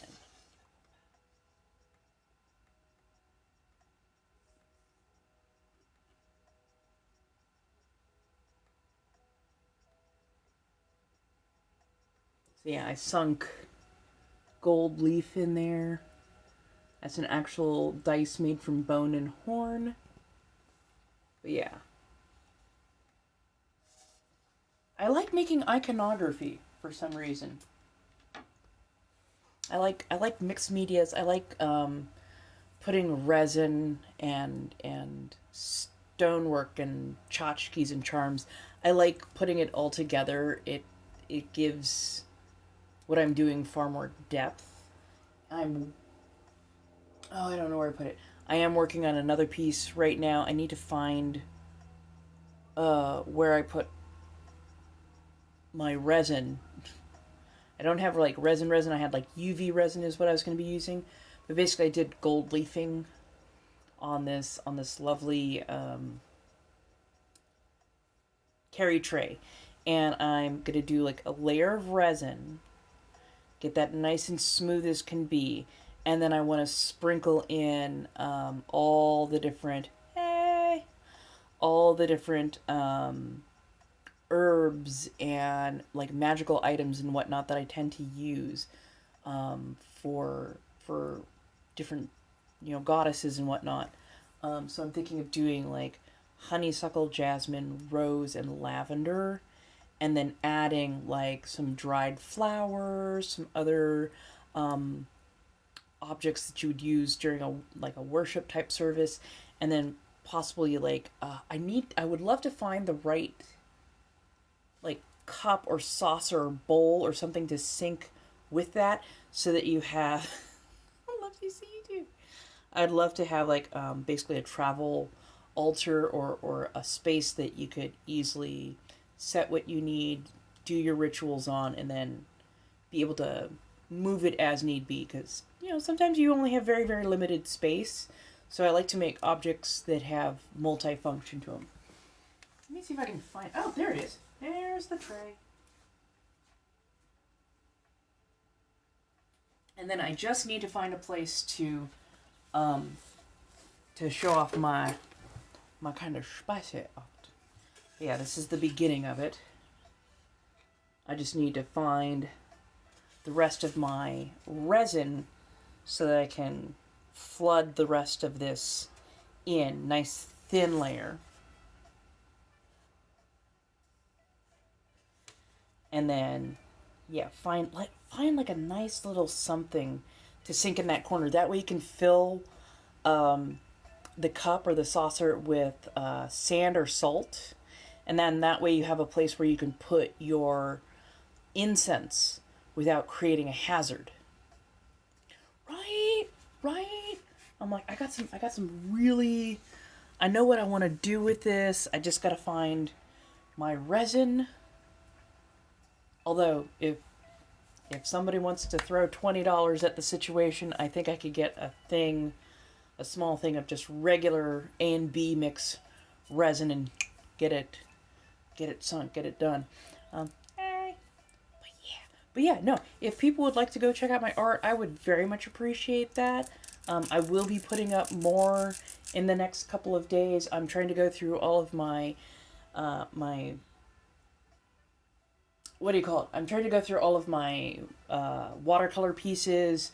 I'm also going to be listing up my resin pieces. Oh, you know what? Let me show. I guess, you know what? I've got the audience, so...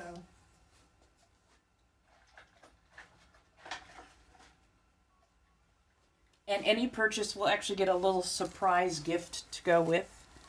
So, yeah. I've got like little... I made them as basically like portable, what do you call it? Portable cup caddies. So, sometimes you don't want to just set your shit wherever.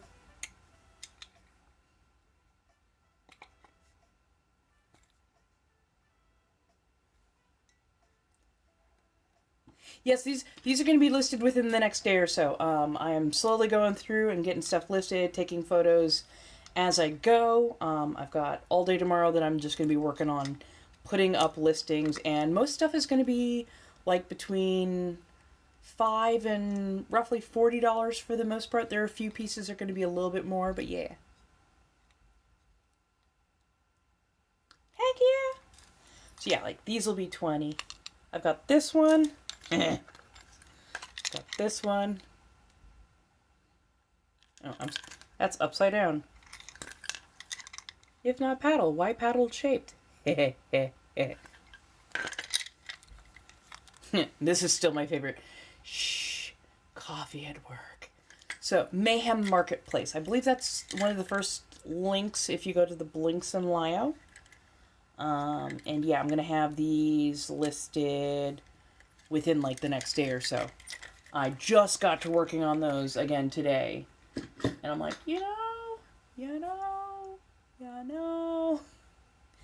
Actually, I need to go to the restroom. I will be right back. Bio break. Take a moment, stretch, do what you gotta do.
So this is one of, it's very weighty. I will give it that. When I first made it, I was like, okay. I hope this isn't, yeah, no, this is going to be a brick. So yeah. So basically I still have a little bit more work to do. I want to sink something against this side. It covers up this divot over here, but again, I want to make functional pieces, multifunctional pieces. So having a little, like a cup, a saucer, something there to again make it like a functional altar space, or, you know, I don't know, place where you would normally work with flower, gardening and whatnot. You know, I'm just saying. I like making things multifunctional. To say the least, I like making things multifunctional. But yeah, I mean, that's why I love doing artwork. But I also love working with resin, and I like doing charms and like thrift storing and stuff, and then creating things that have like more than one use, or more than one thing that you can do with that. So yeah. And most of my stuff is going to be rather inexpensive. Don't worry about, oh my god, you need to make your price. No. Buy the stuff you like. Buy the stuff you want. You know, they're all one-offs. I like doing them. I will raise prices when I need to raise prices, if I need to raise prices, kind of thing. But this is all artwork that I've done over the last several years. And I think just about all of it is signed in one way or another. So you will have a signed piece of artwork that is literally a one-off. So nobody else is going to have it. Will I eventually do prints on something? More than likely. But for right now, this is going to help, hopefully, pay for my rent. It'll get my nails done. It'll get my bills paid. It will help get me solid and secure and more stable, which is what I've been going for. So yes, and if anybody needs a custom order, let me know.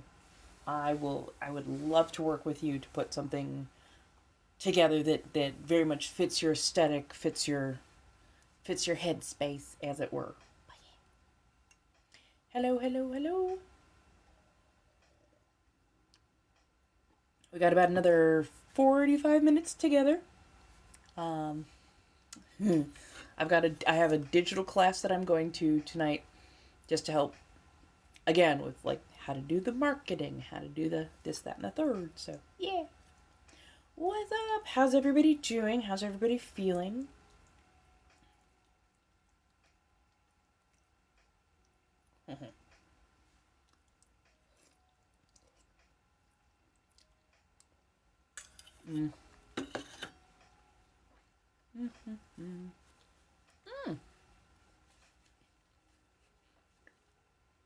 Hopefully it's a good grandmother.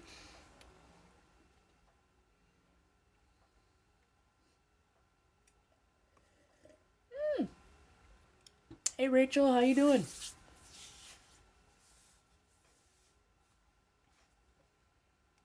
Yeah. Wow, you got a lot done. Fed, showered, worked out. Now it's time for fun. Hell yeah.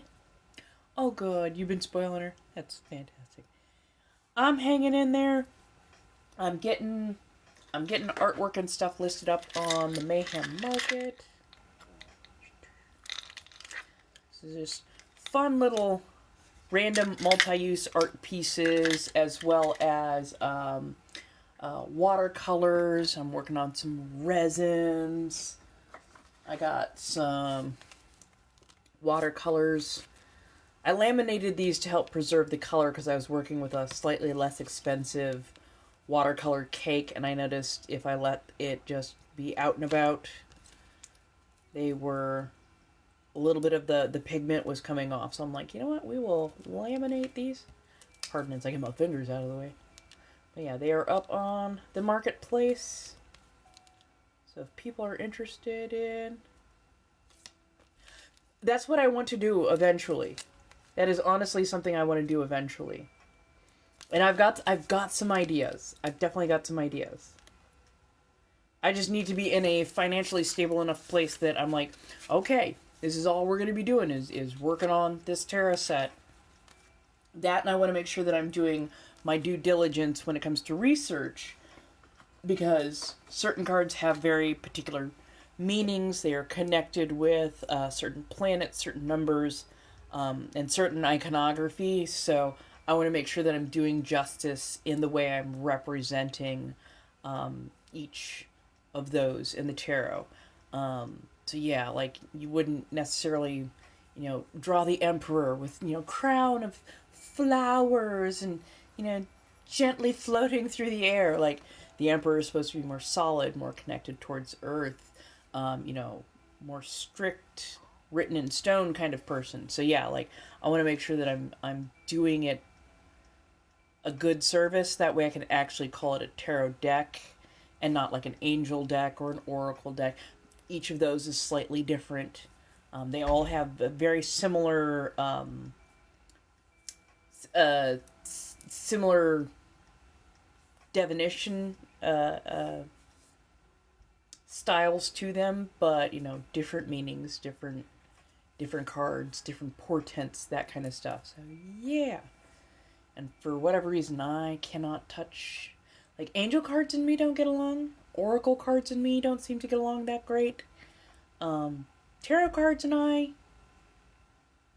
not every deck loves me, but tarot cards and myself, yeah. Funny enough, that frickin' was the pendulum, the rosary pendulum that I have. Of all the things that I thought would have been a functional pendulum for me, I would have never guessed it would have been a rosary. Yeah, same with the angel cards. They look at everything at being light. Everything is good. Everything is fine. And I'm like, nope. I need some sharpness. I need some angst. I need, cards that'll give it to me very straight as to, what's going on. This, that, and the third, like, it is what it is. Okay. Yeah. Oracle cards, yeah, they're a little bit light, a little bit fuzzy, a little bit warm. That, and when I pick them up, they don't feel right in my hands. They really don't. They really don't. Yeah, no, I have friends who can read oracle cards and read angel cards just fine, like absolute champs. I pick them up and it doesn't feel right in my hands. It doesn't feel right in my hands. Yeah. Hey, Playful. How you doing, dear? Let's see, we're only about 800 away from 10K, and when we get to 10K, we'll do a free read for the community. If anybody needs their cards read, by all means, let me know.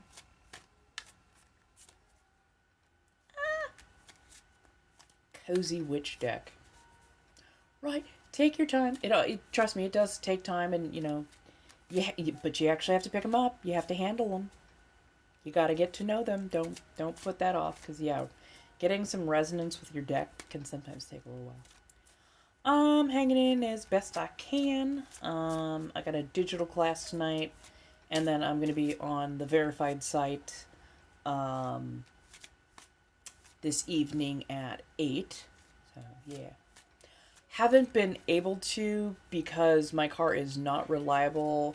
It's gonna be like $300 to replace the 12-volt battery. I'm looking into some other options instead, because the other issue I was having, and this is actually the much bigger of the two things. The other issue I was having with dashing was when I was dashing, I was literally sitting around waiting for orders to come in, and there was nothing coming in because I'm bottom of the totem pole, which is just another way for them to make you desperate, make you need the money, and force you to take bad offers so that you will hopefully move up the ranks and get better positioning to get better paying offers. Yes. Thank you, by the way. Thank you. Like, a lot of what you said made sense. And I'm like, You're not wrong. You are not wrong. That, all those things that you were suggesting, like, 75% of those I could implement within a day, and yeah.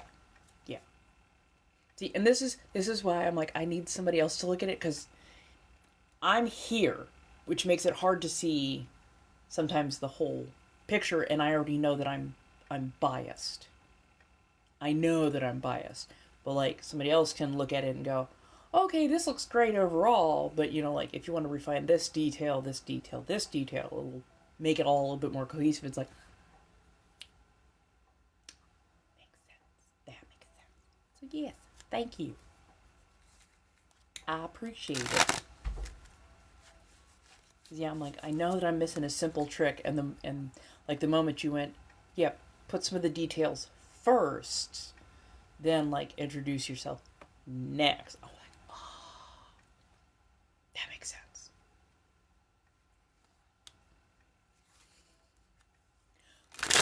Thank you. Like, honestly, thank you. Because I think I get up in my own head a little too much, if you know what I mean. So, yeah, like, having somebody else go, hey, have you thought about, oh, actually, you know, that makes sense. That makes sense. So. I am learning to be a little bit more bold. Sometimes it is like dragging a toddler, as it were. But yeah. No, it's definitely thank you so much for the help. Like, honestly. But yeah. Hello, everyone. Come on in. How do you do? We're doing a little bit of banter, but also if anybody needs tarot cards read. Actually, I might ask some of you, how could I best encourage that? Because I kind of need people to know that I am a tarot card reader.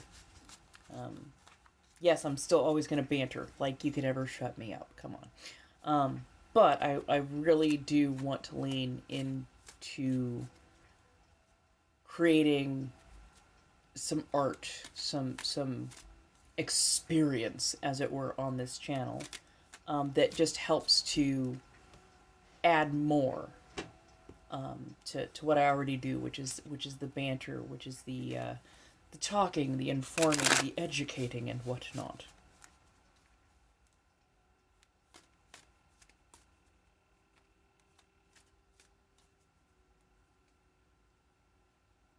Oh, you know what? I can fix both of those right now.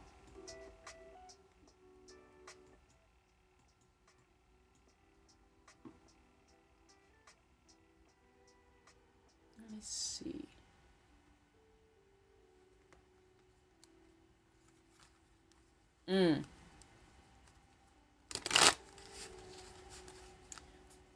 So should the setup be in front of me, here in front of me, so that you could see, like, here, we'll do a basic.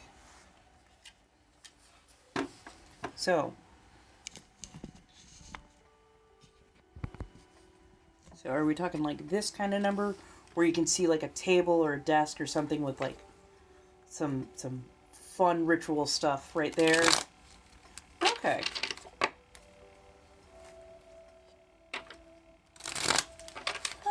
Okay.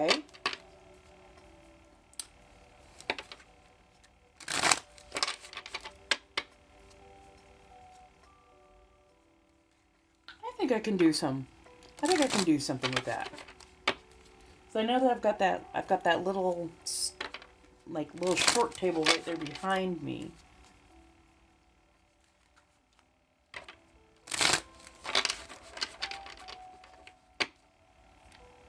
Okay, okay. Wait, I'm loving this. I'm loving this. It's a group project. It's a group project. Give me a second. We're gonna make some adjustments. Let's see.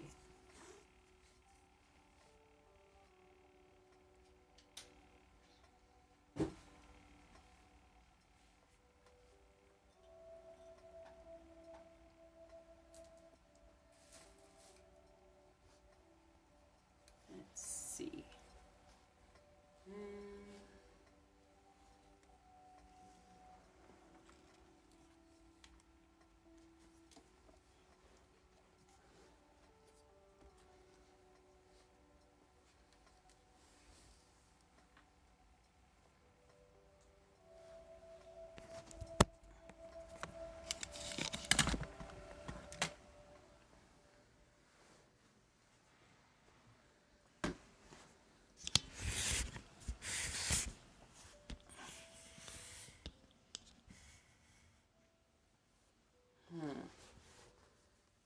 Give it a second.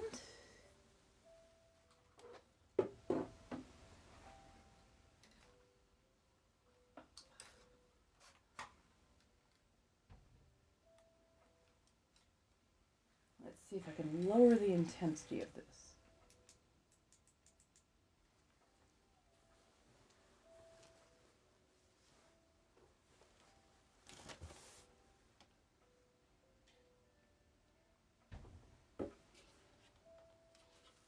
And this will be my placeholder for now.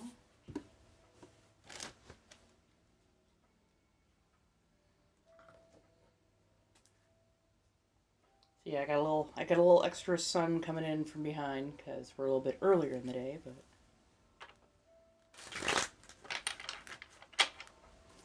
okay. Okay.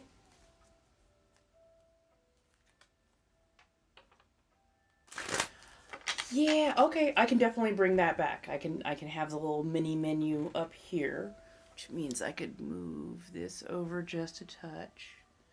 So yeah, I'd be over here, the mini menu would be right there. I can get, yeah, I was like, I don't love this, but okay.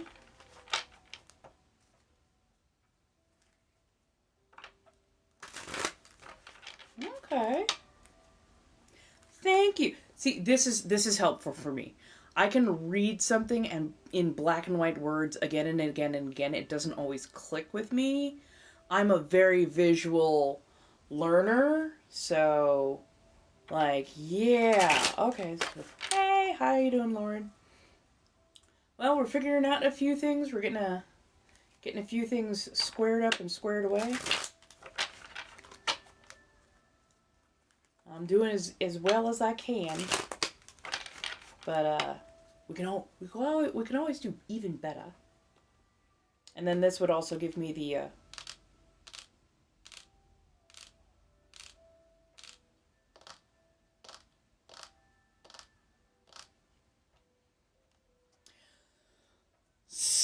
it's been a long while since I've like read a book. I've been reading short stories. I've been, especially like Call of Duty happens to be my favorite. I also write Call of Duty fanfic. I've been reading so much technical marketing stuff lately. I need it, but I hate it. But when I get the chance to, I like it, like, not so much horror, but I like vampires, like Anne Rice, like Nancy A. Collins, Sonia Blue. I love anime and reading manga. It's been a while since I've had the financial security to, like, truly indulge in those things that brought me a lot of joy, but I'm honestly hoping that turns around very soon, even with everything going on.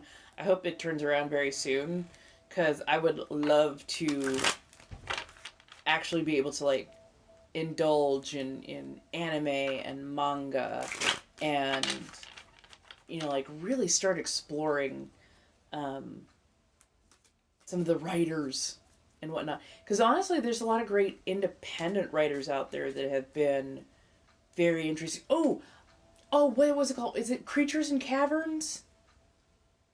I'll have to poke up with my friend. I have a friend who reads like Dungeons and Dragon type books, and he absolutely adores them. And he not only just like the action adventure types, he also reads sometimes like the romance ones as well. So I should ask him for some good recommendations, because he's an avid reader, and he has some good recommendations. Yeah, yeah.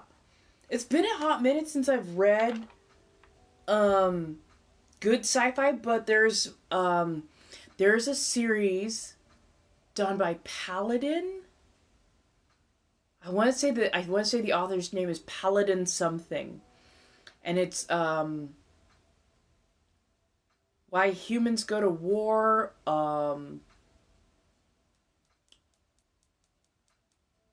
Oh my god, now I've got to Wait. I'm smart. I'm so smart. SMRT.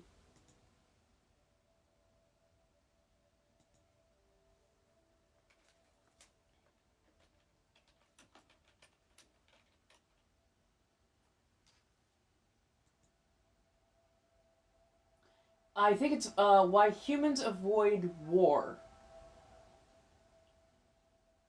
Yeah, Why Humans Avoid War is the name of the series. And it is so fantastically done. Like the Ad Astra is the name of the person who reads it. Yeah, Ad Astra Science Fiction Stories by Space Paladin 15 and narrated by that person. It is fantastic. It's like really, really well done. Great storyline. You actually get very involved with the characters, and just I can't even say enough good stuff about it. I need to get back into that. There is, God, I want to say it's like three, two, yeah, they got like 8 to 12 hours worth of reading that they have done so far. It is a very, very far-reaching fiction, but it is so fantastically done.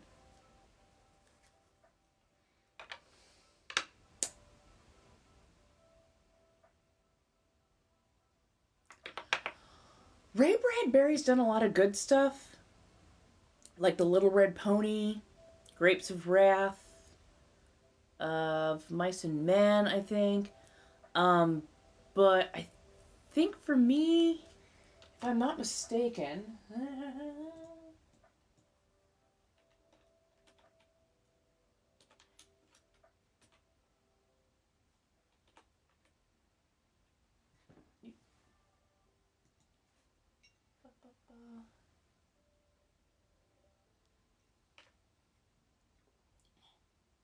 oh no. Why am I trying to? Nah, I'm trying to research that on YouTube. That's funny. I want to say Fahrenheit 451. He did that, right? Or am I having like a complete moment?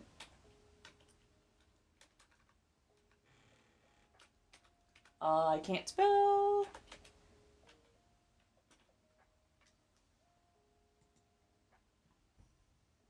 Yeah, Fahrenheit 451. The Martian Chronicles were pretty good.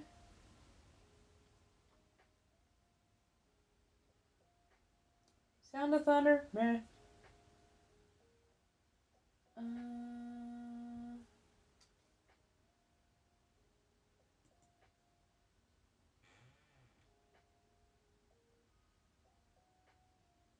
I've read a good number of these, and honestly, I've forgotten most of them.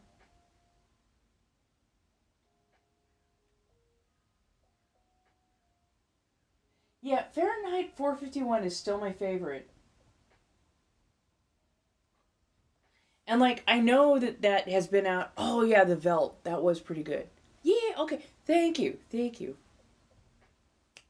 That's what I was thinking. I always get George Orwell and Ray Bradbury crossed for some reason because they did very similar dystopian type books. 1984 and Fahrenheit 451, very similar in how they viewed the future, especially with government abuses and oversteps. So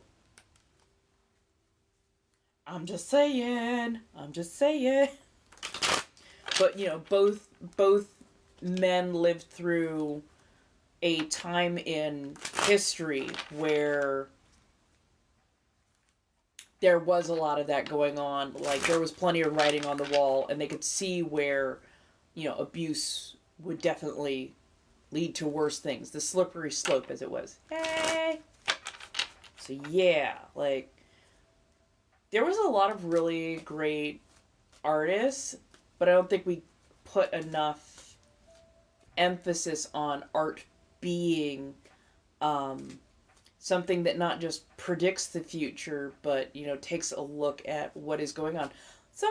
Some art is just, you know, a fun thing in the moment, but there's plenty of art out there that like is a great predictor for where the world is headed because these people can see and express what they are seeing in such a succinct manner that it's given to you basically on a platter. It's 200 pages and you're like, "Oh, I see where the thought process is going. I see how it's, you know, I see how that's going to move forward."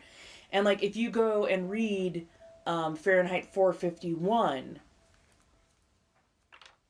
yeah, we are very much living in a timeline that is quickly headed that direction. Same thing with 1984. Like you go and you read that and you're like, oh, we are living through that right now. Like right now. Thank you, darling. I appreciate that. Thank you. I appreciate that. Thank you.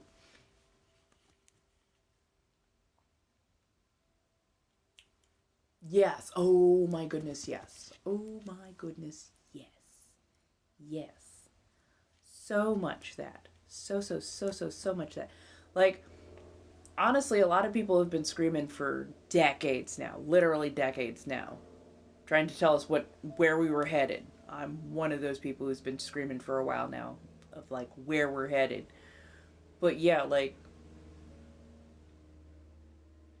a lot sometimes a story is just a story, but for those stories that are really great, that get under your skin, that really, you know, like grab you by the lapels and make you feel something, those tend to be based at least somewhat in reality, in the possibility, and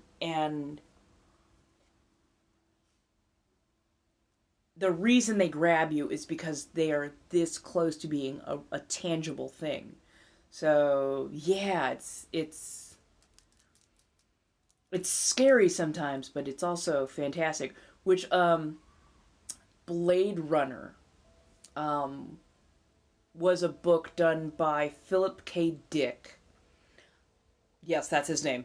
Originally called "Do Androids Dream of Electric Sheep?" And it is a fantastic book. It is a fantastic read. Same thing with Isaac Asimov's series, like I, Robot.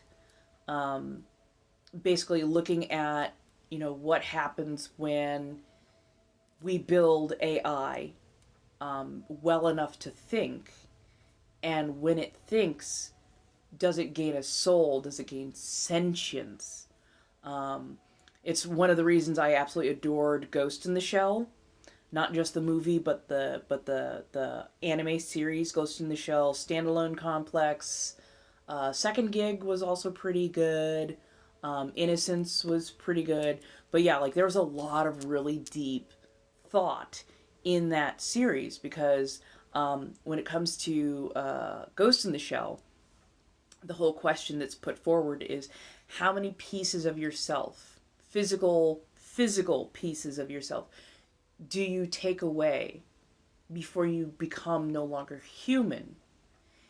And can a trained electronic mind or trained AI become so self-aware that it becomes what we consider human?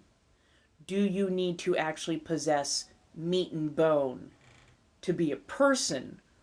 Or does simply your ability to think and have sentience about yourself and how you affect the world, is that enough?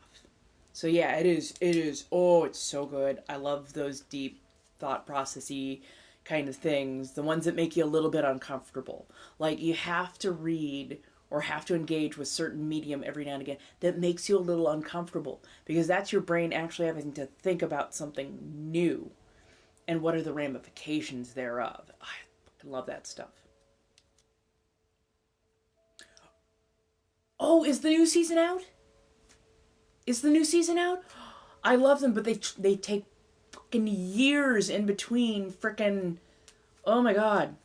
Oh my god. Is it on it's on next it's on Netflix, isn't it?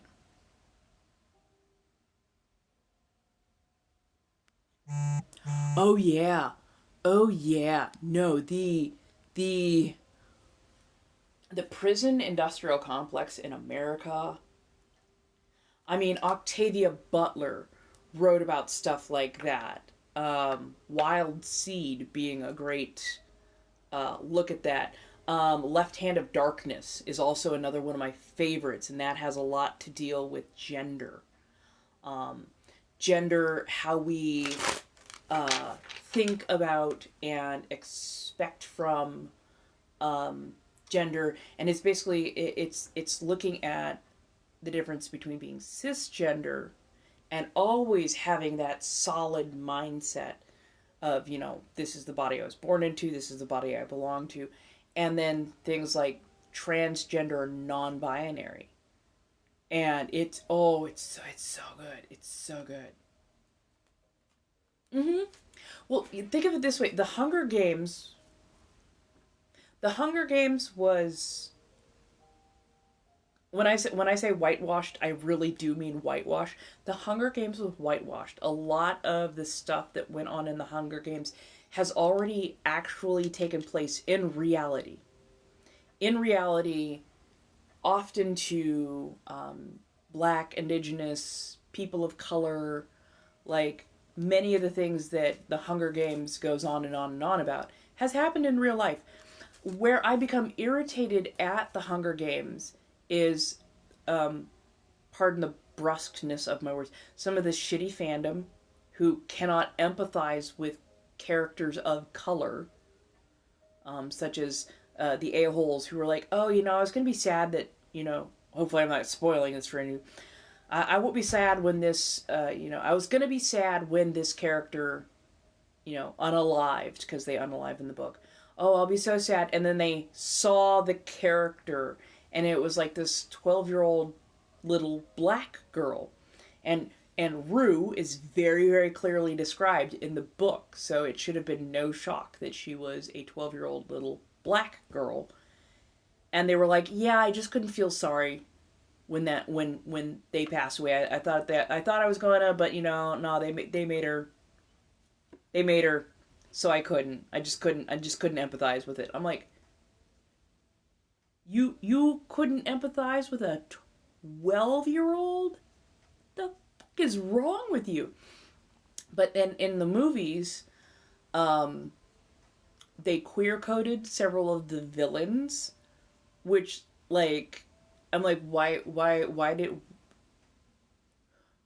did you so very clearly queer code these villain characters it feels like it feels like a trope right there.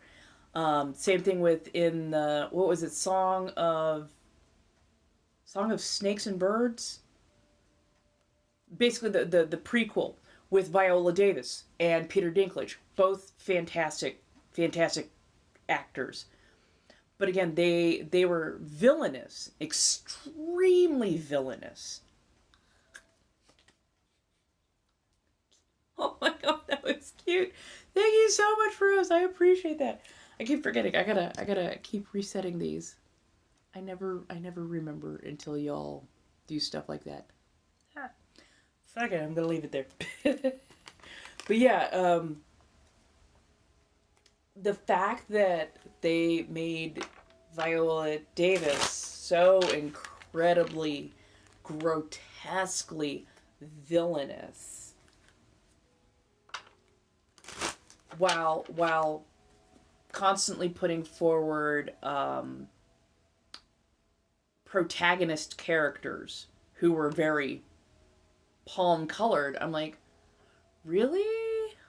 Really? This is how you're gonna play that? Cause if history has told us anything, hi Sonny, how you doing? Hi Sonny. Like it didn't make sense how they could give the person who has dwarfism and a black woman the most grotesquely, like, in your face villainous antagonist roles, and then paint Snow as a sympathetic character. But I mean, Snow is also very much queer coded. So yeah. Oh, we're just talking kind of about everything, and we got onto the subject of like books and how certain art forms need to be elevated more, but also how often art shows us where we're headed or tells us kind of like what the author sees, the pattern, the slippery soap, the whatnot. And yeah, we're just, dystopian came up, and of course, you know, I get wandering on those subjects. But no, one of the books that I've been able to like reread has been Nancy A. Collins' Midnight Blue, which is an omnibus of 3 different books, and it's a Damphir series. So Sonia Blue is a Damphir, and she is hell-bent on vengeance against the person who sired her, and is basically like tracking him down. And you know, it lasts over, I think, several decades, but it doesn't just look at it from the, oh, I'm just gonna be dark and moody.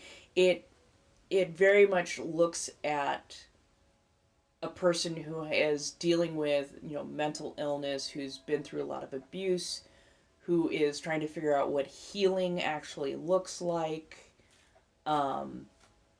while also being, you know, in the basically in the world of monsters. And it is such a good series. I really enjoy it. There's also a dozen black roses for a dead lady, which I think it came after Midnight Blue.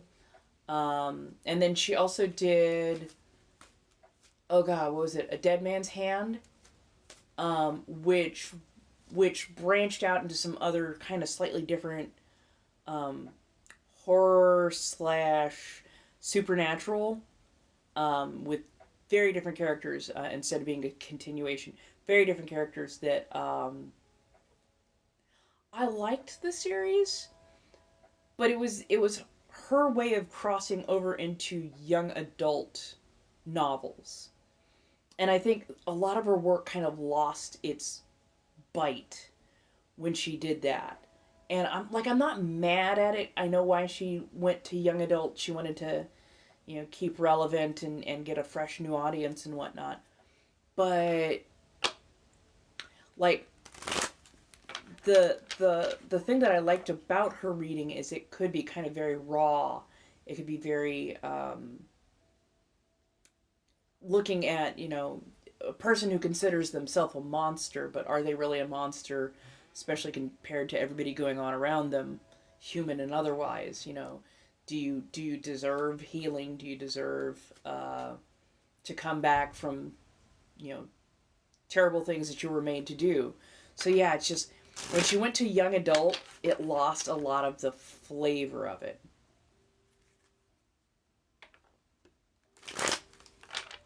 Mm-hmm. Mm-hmm. Yes. That part. Very much that part. Very much that part. That was definitely me with like Octavia Butler. Wild Seed, Beloved, Left Hand of Darkness. Like, I mean, and then you get into things like, Bell Hooks, which is, ooh, that is a deep thought process. It can be definitely jarring, but so educational.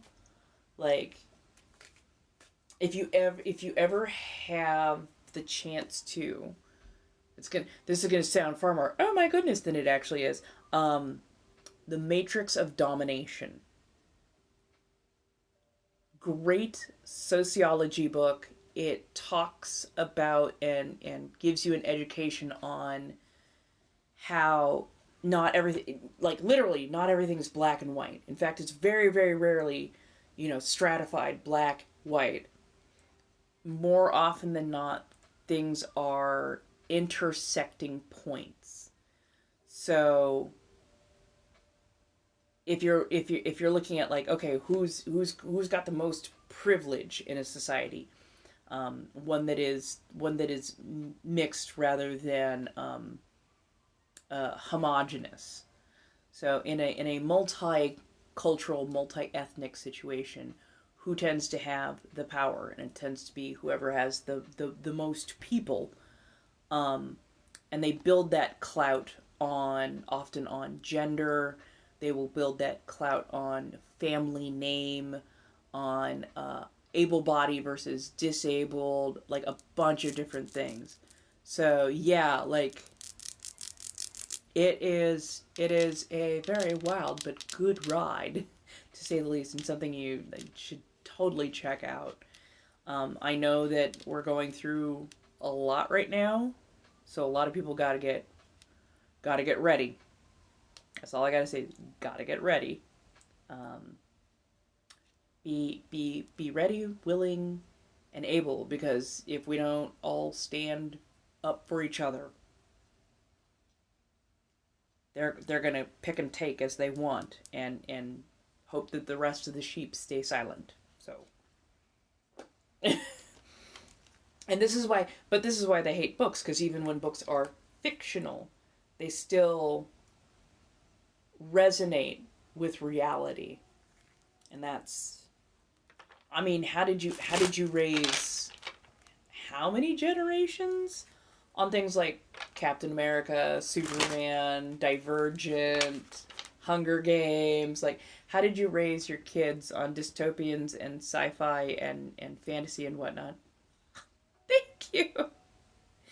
And think that none of them were gonna actually identify with the rebels or with the protagonists who aren't perfect but work hard to make a better world where everyone gets a fair share, to each their need. So yeah. Aw, thank you, Sonny. I appreciate that. Corgi butt! I love it. Thank you. Thank you so much, my dear. Right? Right? And I find it funny, though, the people who don't understand the hero's journey and end up identifying with the antagonist, the villain. And the antagonist and the villain aren't always the same thing, but for the sake of simplicity. Yeah, it's like when people identify more with the antagonist of the story, or the clearly the villain of the story, Like people who idolized Immortan Joe in Mad Max Furiosa, or I'm sorry, Mad Max Fury Road. Like the people who are like, oh my god, he's just so cool. It's like, you understand that that dude is really bad, is literally enslaving people with water. Like he's a rapist. Like what part are you? What part are you? Why? Why? Just why? Thank you. Oh my god. Those are happy in my head. Thank you. Hey, how you doing? Hello, hello, hello. Welcome on in. By the way, thank you all for helping me out with the setup. We will be doing this setup more for card reads and whatnot. I'm off a little bit early today, but only because I have a digital class that I'm going to be going to. I will be back on tomorrow about the same time. We will do more cooking and food and whatnot, but also we will be doing tarot card readings. Mayhem Marketplace is now open. I would very, very, very much appreciate... Oh, thank you, Sonny. That was cute. I appreciate that. But yeah. I'm still working on everything, but yeah, stuff is up and running. A lot of inexpensive art will be up there. I've got a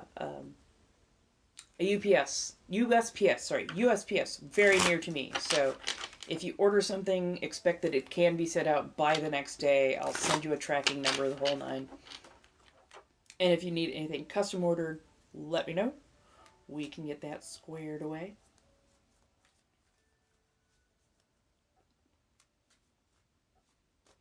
Thank you. I appreciate it. I'm about to head off, but I very much appreciate everybody. Aw, thank you, Sonny. I appreciate that.